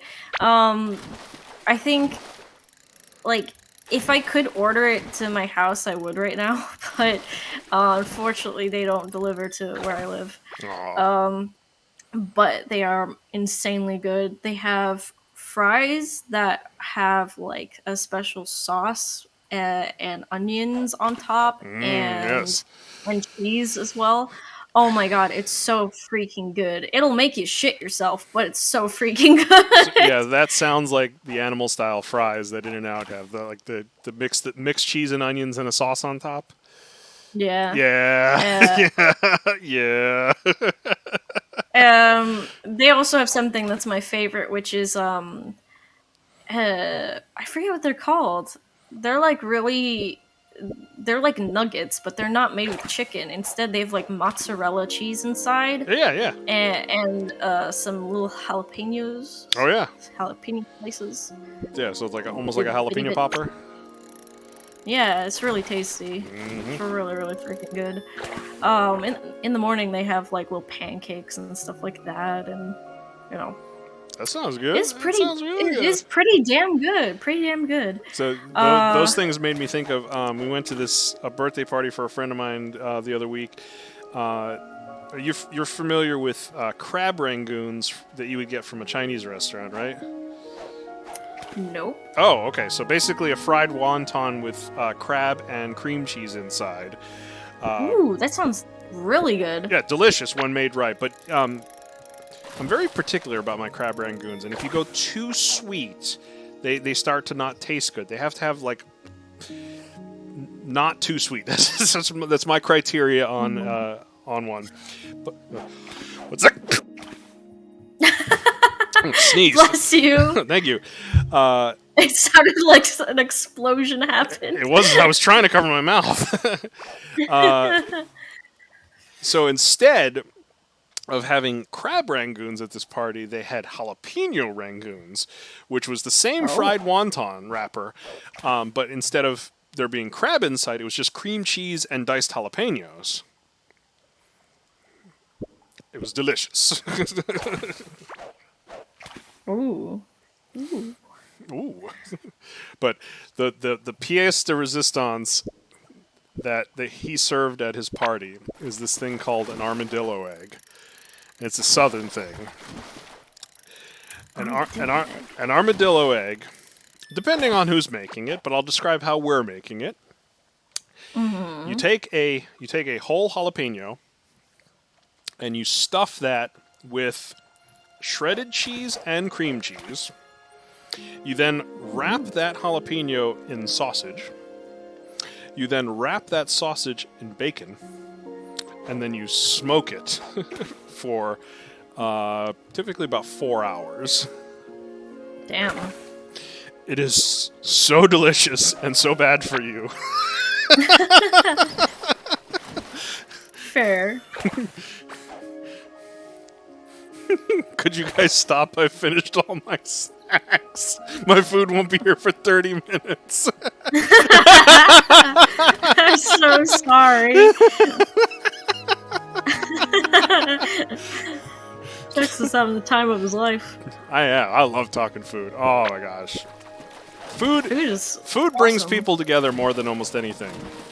I love seafood. Oh. I love seafood so much. So we live, quite near the ocean. There's a lot of great seafood in this area.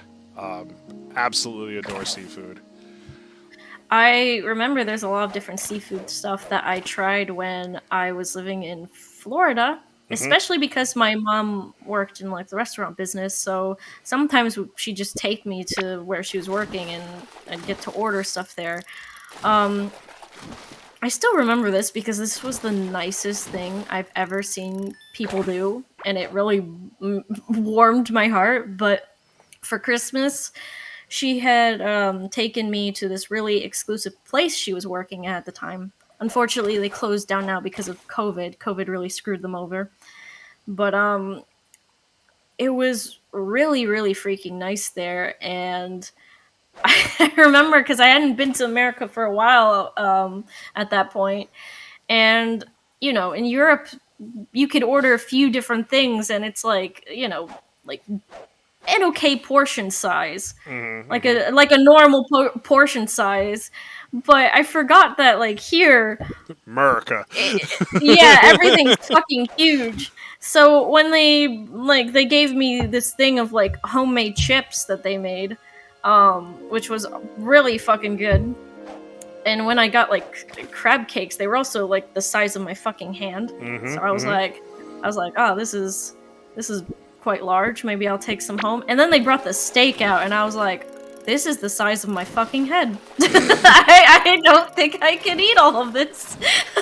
I really overestimated myself. But the night was really nice. And afterwards, I was really surprised because they came back with like the check. We opened it up and it said $0. Merry Christmas. Oh, how I was nice! I was just like, you guys are so fucking cute. I want to give you all a hug. They're just such nice people. Makes me really sad that the place closed down because everybody who worked there was like a big family, COVID did a number on a lot of really nice places, unfortunately. Yeah, it makes me really sad. So, talk about steak. Steak got me thinking. I was in Vegas for a conference. It was a conference called Atmosphere, which is Aruba's big, well, it used to be their big yearly tech conference. So we're basically there, all expenses paid, because the vendors are paying us to be there because they wine you and dine you. You were in Aruba? No. Aruba is the company. It's in Las Vegas. Okay, gotcha. So we're there in Vegas, and they take us out to this upscale steakhouse that's in one of the casinos. It actually, serves Wagyu beef as on the menu, like wow. an 8-ounce like New York strip comes to like $100 and something just for the steak. So decently priced upscale place. The other thing that was on the menu was this 44-ounce Australian tomahawk steak. And they sort of like joke like, nobody's gonna eat that. I'm like, I'll eat that. It's like, you won't eat that. I know what I'm about, son. I will eat that. And they're like, okay, bet. You're not eating that, but two other people will take a crack at eating that thing. Just to prove that you're not gonna eat that thing. Is this it? Yeah, I think this is it. So I just sent you a picture. Holy shit! That plate size is ginormous too. They really needed to like put the whole thing onto it. Oh my god. It was a 44-ounce steak. Now, obviously, the bone is included in that. That's a pretty sizable bone. So we'll count 6 to 8 ounces just for the bone. So we're talking about a 34, 36-ounce steak. I massacred that thing. Like, cleaned the plate. Just the bone was left, and I was chewing on the bone when I was. Oh, but that looks really good. It was the greatest steak I've ever had in my life. Oh my god.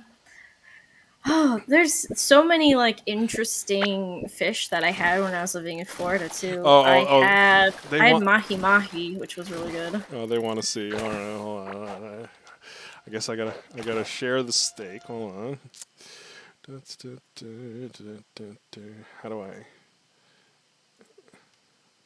Can just add an image and put it on top, and then you can turn it off or delete it after. Yeah, that's what I want. I need to do. I need to open up the browser to get it out of there. So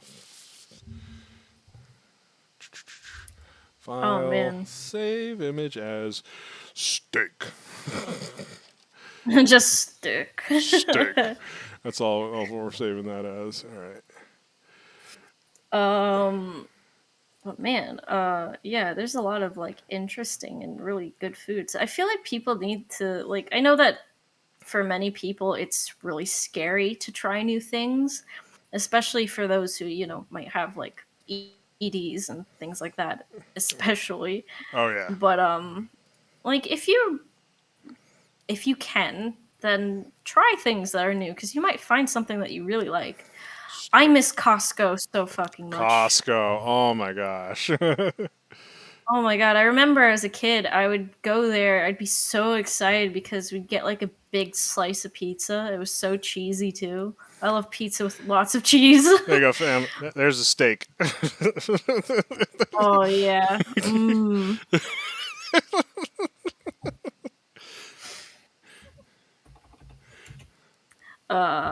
Rad is just telling me what he wants from McDonald's. McDonald's. McDonald's. Yeah. That was a big steak. Yeah, I think the retail price on that steak. Oh, notice this over here. This little potato cube. You can't see it. It's right here. You get the steak, and then you get a little potato cube. This is the little New York strip that they serve, and then this is the tomahawk and the little potato cube, and that's all you get. That's literally all you get here. I want to say this is like $150. Like the total bill was several thousand. There was 14 of us around the table, and they brought out this, $1,200 bottle of wine, and these vendors had deep pockets.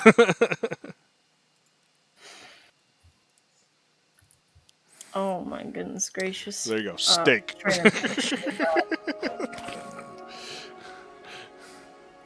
Hey, I wasn't paying for it, man. I'm not dropping $150 on a steak. Like, if I'm going to drop a significant amount of money on a meal, it's going to be a meal that I'm going to be satisfied with. One of my absolute favorite places to go to if I'm going to like really indulge is a Brazilian steakhouse. Now, are you familiar with a Brazilian style steakhouse? No.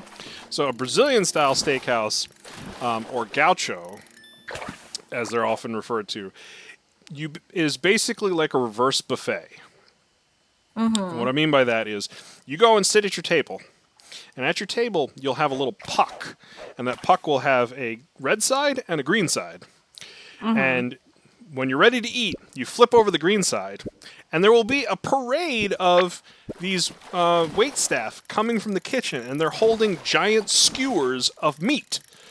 And if they see the green, they will walk up to your table and carve you off a piece of the meat, or pull off a slice of the meat and throw it on your plate, and then they'll keep going to the other plates. And as long as you have that puck on green, they're gonna keep coming around with that meat.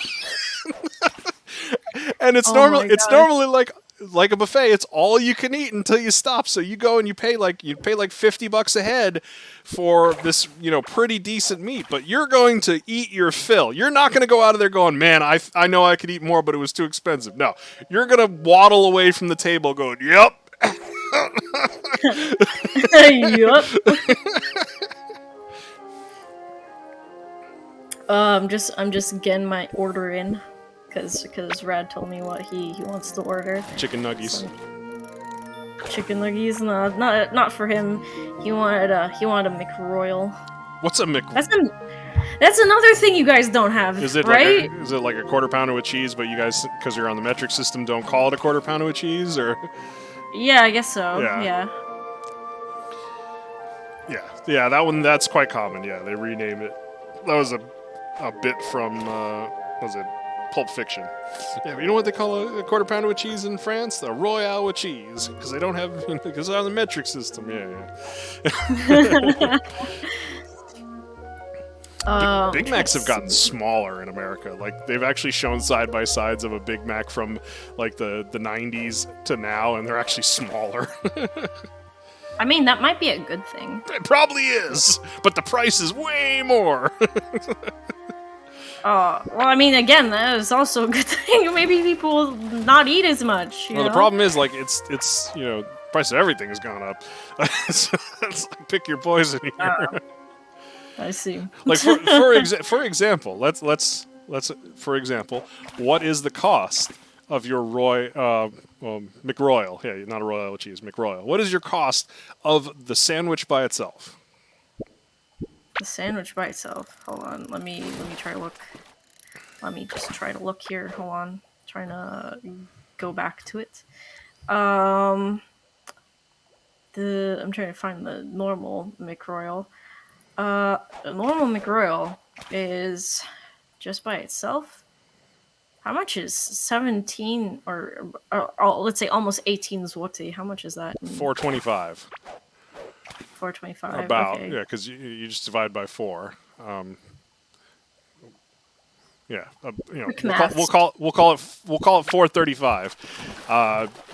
The average price of that sandwich in America right now is probably going to be somewhere closer to $6.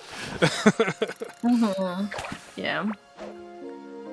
There's so many fucking McFlurries. But they're all like fruity flavored. Your ice cream machine actually works? That's the running gag in America, is the ice cream machine never works. No, our ice cream machine works. But we have like so many different freaking flavors. I'm just looking here. There's one that's like with mango maracuya. What the fuck is this? Let's see. It's vanilla ice cream with mango. What the heck is mango maracuya? Well, you know what? I'm gonna have it anyways. I'm just trying to see because the one that I had like last time, which was a little bit ago, so I don't remember what it was called. It had like little bits of white chocolate in it, which surprised me. I was like, fancy. Fancy, it's got the white chocolate in it, yes. I mean, it felt that way. Did it have like raspberries or something in it, or something, like, you know, white chocolate raspberry, or? There is one that I think has raspberry. Oh, there's one that has strawberry. Okay. My go-to on ice cream or ice cream mix-ins, I should say it's ice cream mix-ins, is normally like a Reese's Peanut Butter Cup concoction, because I love Reese's Peanut Butter Cup. So, you know, if that is an option on like a milkshake or a McFlurry or what's the Dairy Queen one? What's the Dairy Queen? Blizzard, yeah, Blizzard is Reese's Peanut Butter Cup. Yeah, I'm looking for. Like, I ordered something. For cookies. I ordered something healthy. Cookies. Now I want something greasy because of you guys. Great. Now my fruit is delayed. Oh no! Now I want to. Yeah, damn it! Now I want a Blizzard too. Can we get a Blizzard anywhere around here? No, we can't. Can we? Damn it! I'm so sorry. Don't you me? What? Because I'm not going to McDonald's to get a McFlurry around here. No. Ice cream machine either doesn't work or it's vile. Like the dirty, and the keyword is dirty here. Little secret about a lot of American McDonald's is the reason the ice cream machine never works is because they never fucking clean it. It is gross. Ew. Yeah. It may have changed now because of COVID protocols, but before COVID, woof. Oh my god. However, there is one thing that is absolutely amazing at McDonald's, and I had to be told why this is, but I still don't understand why this is. McDonald's Sprite is magical. Because they get like a higher concentrated version of Sprite for some, like the... Yeah. Oh, it's the delivery. They get it delivered in a special container truck versus the standard metal one or something like that. And so it tastes, more concentrated. You don't get that metal ting in it. Oh my god. McDonald's Sprite, baby. Delicious. Cam just ate one 2 days. Oh. Oh man, he had a blizzard 2 days ago. God damn it. All right, tomorrow we got to find blizzards somewhere. What's that? Oh my god. Can we wait? Do we have to find it tonight? All right, start looking where we're going to get a blizzard. That's right, folks. The quality content you come to love makes you absolutely hungry, so you have to leave the stream to go get food. Doing my part. Actually, that does seem like a very dad thing to do. All right, we're on brand here. Oh my goodness gracious. So if he's having the McRoyal, you're having the chicken nuggets. No. No! Oh, you usually get the nuggets. I thought I had that. I do have some. I do have some nuggets, but I'm not just getting nuggets. I got the Veshmak thing I told you about. Oh yeah, okay. It was a good burger. Actually tastes like legitimately fresh. Like it actually has like fresh tomato and doesn't taste like stinky. I don't know. It doesn't taste stinky. I like it.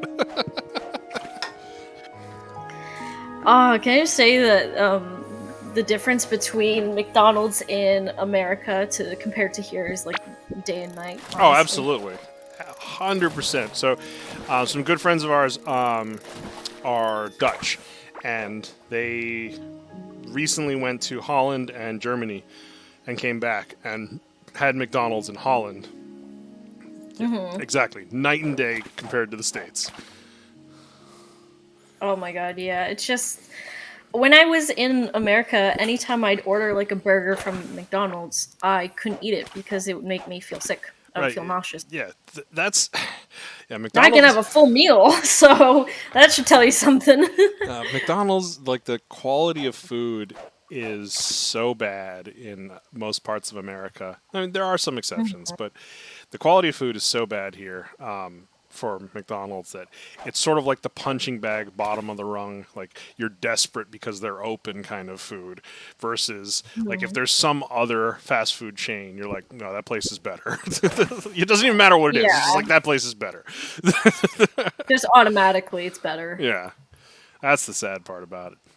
But fast food chains are so regional around here. McDonald's is like one of those big exceptions. McDonald's is all over the world. But, in the Northeast, you don't get certain chains that only exist in the South, or they only exist out in California. It's a pain when you've traveled this country a lot and you get used to certain types of food. Like, there's no Popeye's chicken up in the northeast of the country, man, and it sucks because KFC just isn't as good as Popeye's chicken, in my opinion. You can't get no In-N-Out burger anywhere on this side of the country either, and that's a way superior burger to a lot of these things. Jack in the Box, you don't see that thing north of like Tennessee or anything, so yeah, it definitely doesn't come up here. Yeah. Sonic. No, well, I guess you can get Sonic. Connecticut. You can get Sonic in Connecticut, yeah.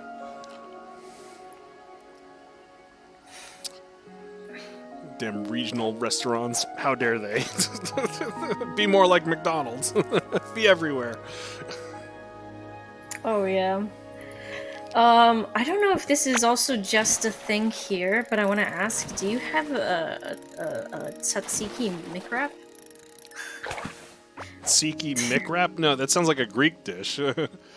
Yeah, because it's a McWrap that has it has chicken, but it also has feta cheese in it. It's so fucking good. I want to say they've rotated through several different types of wraps when they've been on the menu, so it may have done a spin in the States, but it's not a regular item.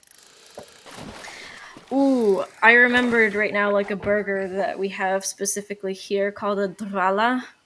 And that word means lumberjack, I guess, in Polish. All right, I'm liking it. Well, lumberjack burger. And it has a whole slab of, like, I guess they breaded cheese or something, and they fried it, and it's just a slab of fried cheese in it. It is, it is so fucking good. And I think there's like a burger too, or yeah, there's a burger too, and there's little bits of bacon also in the bun. in the bun?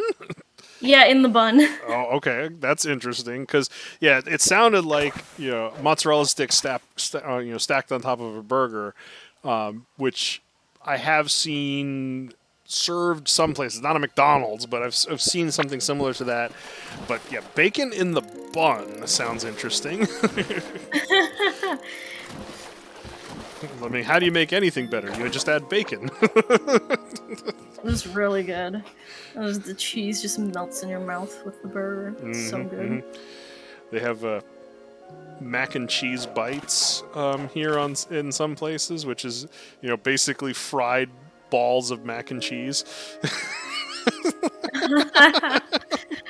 I mean, I'd do it. Of course you would.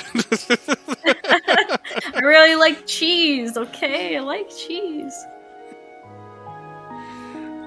Well, you get along famously in this household with Q and Potato if you love cheese.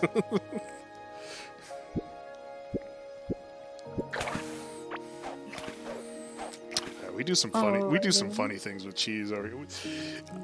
We do funny things with food in general. Have you heard? Well, actually, you lived in Florida. Did you ever go to any state fairs in Florida? I wasn't allowed to. Oh, you poor little child. You poor little sheltered child. I wanted to so bad because we had like a cooking class in school for just a short amount of time. It was when we were in 8th grade, so the last grade in my school. And one kid in my class had apparently gone to the South Florida State Fair, and they had deep fried Oreos. Yes. There. Yes. And he made them. He made them during the cooking class. And the second I tried it, I was like, I want to go to the fair. I want to go to the fair right now. Yeah. But I couldn't, because my mom was like, they just have junk there. It's not that fun. It's all junk. Yeah. The secret to the fair is deep frying it and putting it on a stick, and they'll basically do that to anything. Like they'll deep fried Oreos, deep fried Twinkies, deep fried Snickers bar, deep fried bacon. They call it big fat bacon. It's like a pound piece of bacon on a stick that's been deep fried and drenched in maple. Deep fried cheese 9 different ways. Deep fried ice cream. Deep funnel cake. Oh, yeah, Indian fry bread. Yeah, the secret is fry. You put anything in oil and put it on a stick, it's suddenly good. There was a fry we went to. Yeah, I'm not even calling it fair anymore. It's called Fries now. There was a fair we went to that served fucking bloomin' onions. They would make them right in front of you. Ooh. You familiar with the bloomin' onion? Yeah, that I'm familiar with. Okay, yeah, they would just, you want a bloomin' onion? Here, and here's the horseradish to go with it. There you go. But yeah, just, That's the secret to a fair, yeah. Just deep fry it. Put it on a stick. Deep fried butter. He is absolutely right. They will deep fry a stick of butter and put it on a stick for you. Not even kidding about that one.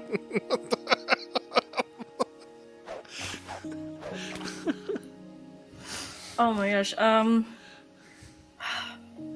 wish I got to go to a fair, honestly. Maybe someday in the future. Yeah. I'll be able to. Just looking at when the fucking food's gonna be here. Because I'm starving, man. Starving now. So it says 10 p.m. It's 9:42, so not okay. Half an hour. It's not too bad. Yeah.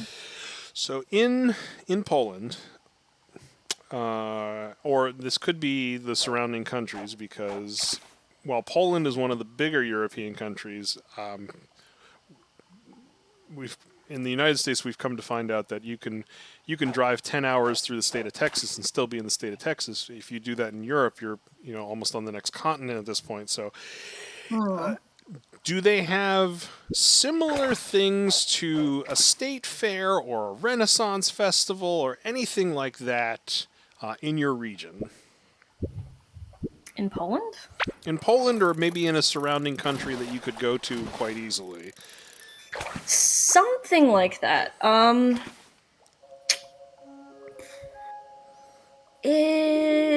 trying to think how to explain it. I haven't really been to many events here in Poland, but when I was in Sweden, though, I actually went to a Viking village, like a real one. Ooh. And it was during a time where people would come and dress up as like very old traditional Vikings and would just pretty much roleplay being in that village, you know? But they would do everything exactly like Vikings would in the era, so nobody had any sort of electronics, no phones, no nothing. They used all the old like stone ovens and everything. It was just crazy to watch. They even try to teach us how to do archery there, you know? Yeah, this sounds which was very fucking similar. hard. Yeah, it sounds very similar to a Renaissance fair or festival that we would have in the States, especially the ones that like really take it seriously. Like there was one in Maryland that we would go to that they actually had this like mocked up village that stood there. This was like there all the time that they would use for the festival. And so it had like old timey buildings and archery range and all that type of stuff. Had a jousting area. Yep, sure did. Oh, that's so cool. Yeah, like the people that take it seriously can make it really cool, and it sounds like the Viking village is really like that. But what I'm curious about is with Renaissance fairs, do they go to places that are like still standing, like they are actual like Renaissance areas, I guess? Well, considering the Renaissance area was primarily in Europe, the answer is no. Oh, sorry, I'm just dumb. Hold on. They try their best, though. What I mean to say is, like, do they ever do this kind of stuff for any, like, traditional, like, American things? I don't know. Yes-ish. Yes-ish. Not on the scale that you're thinking, though. The Renaissance fair... Oh, I have my food. No, you guys could keep... Okay, thanks a lot. Renaissance fairs or state fairs... No, we'll discount state fairs because that's just commercialized. Renaissance fairs is probably about as far as we go. There are reenactments where they do like Civil War reenactments and stuff like that, but that's mainly for the battles, so it's not really some sort of festival. There are there is a pirate festival. You're right, there is a pirate festival, so that's similar in regard, but there are also like 1920s speakeasies, but those are usually just like one establishment that tries to put itself in that time period, or like an old-timey 50s diner that tries to stay in character. But no, yeah, that's about as far as we take it. Okay. I'm trying to think what else I could maybe ask about with this kind of stuff. What'd you say? The Highland? Oh, the Highland Games. Yeah, the Scottish Games. But that's more like an actual competition. I see. For the Scots among us, break out the kilts, boys. We're gonna toss a caber. Yeah, because from what I know, like in comparison to Europe, a lot of the buildings in America are way more new. Then like we have apartments that are hundreds and hundreds of years old because they were built ages ago, and they look, they have that look of old timiness, I guess, to them. Yeah. You have to remember that people really didn't, other than the natives, obviously, the Europeans didn't migrate to the Americas until like basically the early 1800s. Forget for the fact that Columbus was here, but they really didn't begin the big migration until 17s and into the 18s. But yeah, the buildings just aren't as old as what you have, and even if they are, they're so protected. Like they turn them into historical buildings and protect them for historical societies and stuff like that. We literally had a bridge in our town that had to be repaired, but it was like a 150-year-old bridge, so it was protected under the laws of historical preservation. So they couldn't bring in modern equipment to work on it. They had to use historical techniques to fix the bridge. Oh yeah. I mean, we have something kind of similar. There are a few apartments. I was wondering, like, why do these buildings look like they've never been painted in a million years? Like, why are they so gross looking? Right.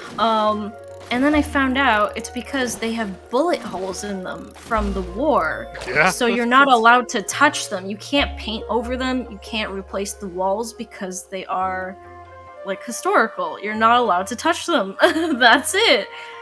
So, interesting. Yeah, but you definitely have us beat for architecture, because I've done like the chateau tours and stuff like that, especially in France.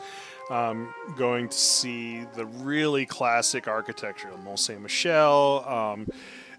Seeing all the castle towns where the parpets from the the 1200s still circle the town. Yeah, we can't compete with that. Like, we weren't even a country at that. Well, we weren't ever a British colony before that. America's the baby country. America. The baby of the group. Yeah, it certainly acts like the baby of the group. Sorry, I'm just trying to get comfortable here. So if you see me go all over the screen, then that's why. Don't mind me. Don't mind you. Yeah, don't mind me. I'm just seeing when the food is gonna be here, because I'm starving. We've really, like... Oh, I see the little guy on the bike moving The guy along on the bike! map. Yeah! Little Uber Eats man. He's just... I see him on the map. I see him going. It's showing me where he is. So I take it Uber Eats actually, like, works in Europe. Like, Uber Eats is... Yep. Uber Eats has problems here, like a lot of problems here, because Americans are mean. Like, a lot of Americans are mean, and they'll put in like 0-tip orders for Uber Eats, which means that the person who is doing the delivery probably won't even make money off the delivery. So there's like an epidemic recently of just orders that don't get picked up. So you'll like order it from Uber Eats, but no one will go pick it up for you because you're putting in a 0-tip order. Which is why tipping culture is awful. Like, I cannot stand tipping culture. I wish that restaurants would just pay people wages and we wouldn't have to worry about the customer paying your waitstaff's wages. The thing is that they do that here. It's not based on tips here. However, then a lot of people just don't give a shit. Like, for real. I've had to literally get up from my table before to go find my waiter. Because they're like, well, I'm going to be paid anyways. And nobody's there to tell them, hey, go check on these people, you know? I mean, they just don't care. Yeah, that's when you get like the good establishment. But yeah, Akim said, I do not have money, but I only give 8%, or I give 8% only. I'm not going to give 20%, 25%. Well, that's the thing. Like, I feel like I'm obligated to give 20% tips because I know that. Do you know what the hourly tipping wage in America happens to be? What? $2.13 an hour. Ooh. So if you don't pull in any tips, it's really a busted system. Yeah. Because, like I said, in the like before, when my mom was working in like just an average restaurant, she was killing herself. But then when she went to a really fancy restaurant where all the like old Floridian people are going, oh yeah, old money, yeah. Yeah, I mean, she was making really decent money all the time. And I was really surprised because, I mean, I was like, man, I don't even make that in a month. And she made it in a day. Well, exactly, but yeah, based off of opportunity there. She, working in a high-end place, you're going to earn higher money because the price of the food is higher. So either they're going to automatically charge that gratuity, or the people are going to tip that 15 to 20% to the wait staff. But in a like Applebee's or something like that, where the food does not cost all that much. Yeah, if you get stiffed on the tip, you going hungry yourself. Yeah, exactly. It's super broken, the whole system. Yeah, because I've known other people who work in like places that are like Applebee's, and they're like, Jesus, I'm not making jack shit. Yeah, exactly the point. Yeah, proving what I just said. Oh, it's terrible. It is. It's. I feel so bad about it, but one of the biggest contributors to that in America is the tipping culture. If they were to abolish tipping, it would be a much better situation. However, it would probably force a lot of restaurants under, because the only reason they stay profitable is because they exploit their workers by making the customer pay the worker's salary. Yeah. Truth. Absolute truth.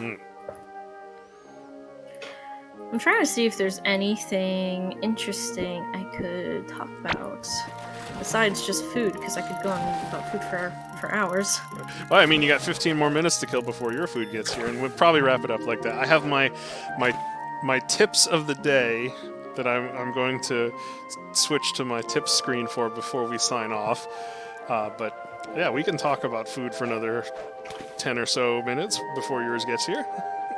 Okay, sure. Or you can pick another topic. Oh, I like food. Food is good. Food. I love food. I love food so much. I am indeed a foodie. I used to have a phase where, like, I don't like mukbangs, but I would still watch them. Because I was just like, I want to just watch someone eat and be like, that looks good. And just torment myself, I guess. I wanted to, like, be down for that, but, like, it's the excessive eating. Like, I don't like mukbang watching, but I like a food challenge watching. Like Men versus Food, or you go to those restaurants, they if you could eat this 30 egg omelet in 2 hours, we'll give you a t-shirt and your name on the wall. Those kind of things. For some reason, that's exciting. Or like, you go to the restaurant, if you eat these molten lava wings, there's 10 of them in 30 minutes, you get your name on the wall. Did you watch Charlie eating the spicy chicken wings? Moist Critical eating the spicy chicken wings? Yeah. He wasn't exactly eating the spiciest thing. Even Charlie admits that he's a wimp when it comes to spice. Yeah, I saw he just ate like part of one chicken wing and was like, I'm done. I was like, bro, you didn't even eat one. Come on, man. Get in there. Yeah, or the hot sauce challenge. Yeah, there's a talk show on YouTube called Hot Ones where... Uh-oh, wait, hold on a second. I think they're calling me. They might be lost. Oh, no. So I'll go on. There is a YouTube series called Hot Ones where the interviewer and the interviewee will eat 10 chicken wings, or the equivalent of chicken wings if they're vegan. They have a vegan variant if you don't want to eat the chicken. Or if you're like, I guess, Rachel Ray, you'll just mainline the sauce. And they run the gamut of mild to ridiculously spicy, and it's always hilarious to see like the person who's being interviewed get to probably, it's like the 7th one is usually the one that blows them up. Okay. It's such a fantastic show, but the thing is that the guy who's interviewing them, he does it right along with them. Like his mouth is probably destroyed at this point because he's done the challenge so many times, but he eats the spicy stuff too. I love Hot Ones. I love watching them. Yeah. So many good moments. Gordon Ramsay. Oh my god, it was so funny. Yeah, that was funny. I saw the one with Joji after now he became a music artist, and it was just like the like I can't touch my eyes, can't touch my eyes. I felt like scared for him. Idris Elba was great. He was swearing so much. Yeah, it's right. Yeah, the bomb. The bomb is the one that always messes people up. It's usually like the 7th or 8th one, and that's the one that they always fall down on. Like if they're gonna fail they're gonna fail on that one. Yeah, and some people have stopped. Some people have not continued past that one. But that's the one that usually messes them up. I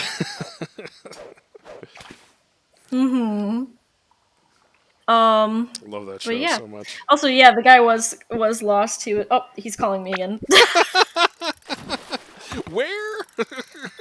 Where am I going? I gotta get that. It is always all right at first when they eat it. I had an opportunity to buy that. There is this hot sauce shop in this like outlet mall that is like within like an hour's drive from us, and I could have bought the bomb, but I'm like, when am I actually going to use? Like, am I going to pay $20 just to say I tried it? I'm like, I couldn't bring myself to do it.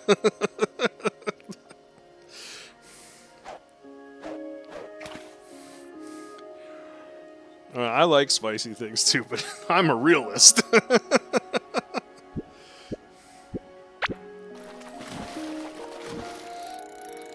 You saw it. My father did not let me take it. Well, he was probably right. He's like, unless you are a hot sauce fanatic, and I have had friends that there is never enough hot sauce. That type of person would get it, but your average enjoyer of hot things is going to get one taste of that smoky death and go, nope, never again.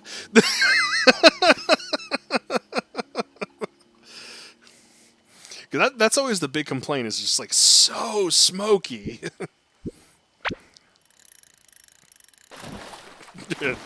He said, nope, in your dreams. It's a smart man right there. He's a smart man. He knows.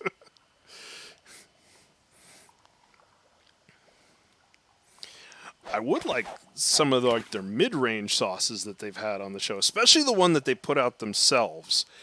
The Hot Ones one that they put in the middle usually gets really rave reviews from the flavor department.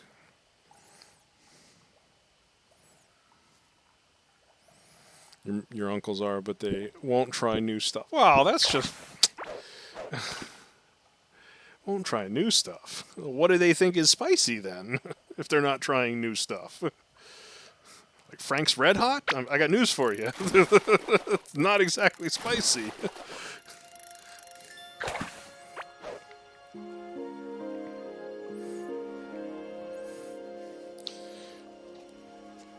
You got to take your hot sauce eating seriously, especially if you're going to put it in like a chili, or if you're going to put it on wings, or if you're going to do like a kebab. You got to take your hot sauce or your spices very seriously. You can't just put on more. That's the lazy approach. You got to go bigger, better, faster, stronger.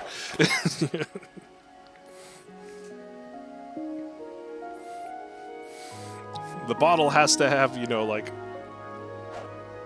atomic colon destroyer written on it or something like that for it to really scare you. I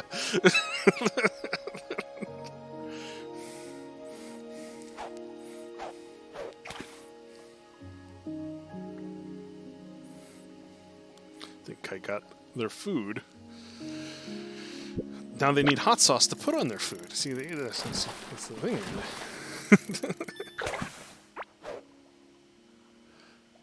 You remember they had their own ketchup bottle. So did they put the hot sauce in the ketchup, sort of making it a mix? Or was it just the ketchup bottle was full of hot sauce?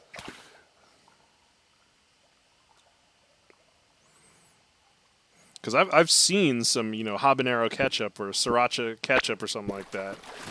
It was always off limit because half of it was hot sauce. All right, it's a mixer. Okay, I'm with you.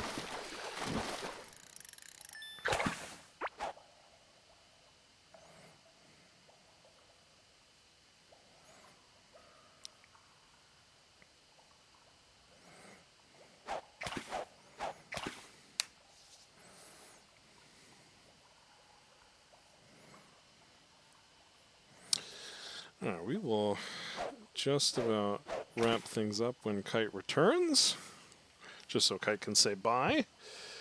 And I will give my tip for today, which is going to be my new ending segment. And tomorrow, I just have to work out with Shin what time. We will be doing a Just Dadding stream with Shin. So I'm looking forward to that as well. I want to thank everybody who has been here today, enjoying the stream with us. It sounds like Kite had a very fun time because we were able to talk for 4 hours about various things. Which is a very dad thing to do, just sit there and chat about nothing in particular.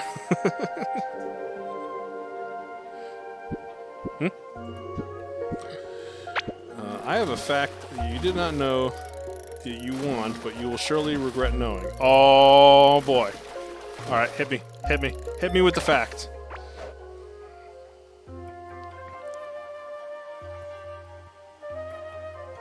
I need to know this fact, because apparently I didn't know I want it.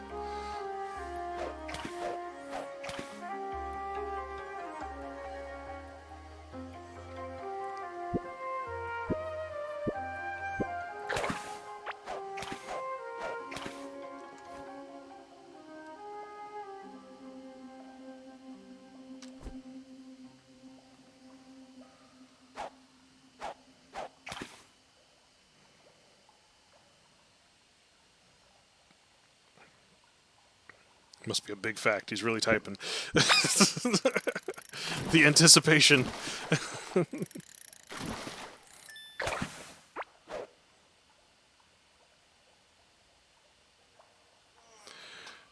Is that true? Or is that like one of those urban legends, like where they talk about, yeah, if you dip your balls in soy sauce, you can taste the soy sauce. Oh, it's because spicy is not a taste, it is pain. That makes sense. It makes sense. The membrane of your ass is definitely very sensitive to pain. I believe that, I would believe that is true. You could convince me that statement is true. I'll believe you.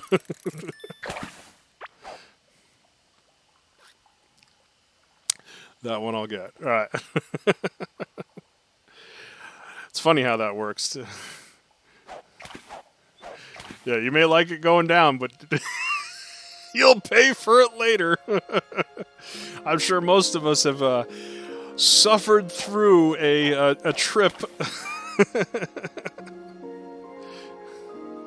You did not want to know that fact? I don't know. I think most of us were probably aware of that fact because we've eaten some ridiculous food before and paid for it later. I got my food. You got your food. Got my food. They forgot my drink, though. Oh, no. Did you at least get your McFlurry? Yeah, I did. Okay. It's all is not lost.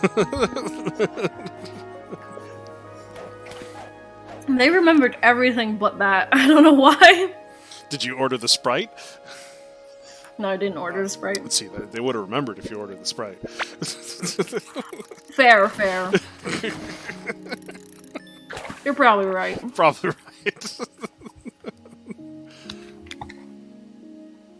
right. Common mistake. Common. Rookie move.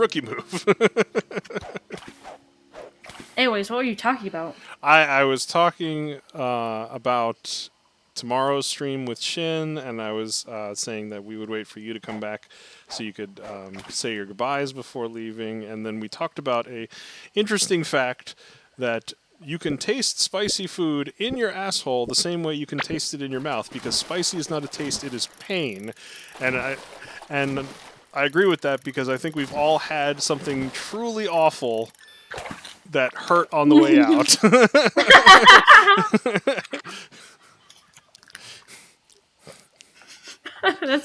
That's a perfect way to end the stream. It is, and that's what I would let you say your goodbyes, and then I will transition to my just the tip stream, so I can give the tip of the day. Goodbye, guys. Goodbye. Thank you very much for being here. I hope you had a good time. It was fun. It was fun. All right, so I will transition now for the first time to the Just the Tip stream. Hello.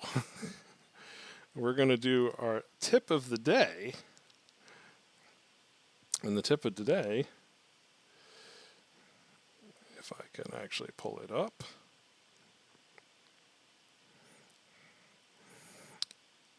Ultra professional.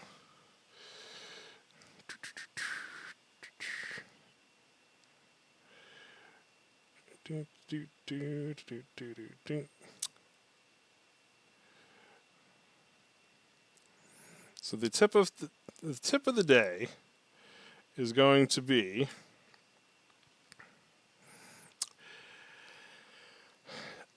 I asked an explosives ordnance disposal guy, an EOD guy, they're the bomb squad, once about stress of bomb defusing. He said, and shrugged, there's no real stress. I asked him why. He says, either I'm right, or suddenly it's not my problem anymore.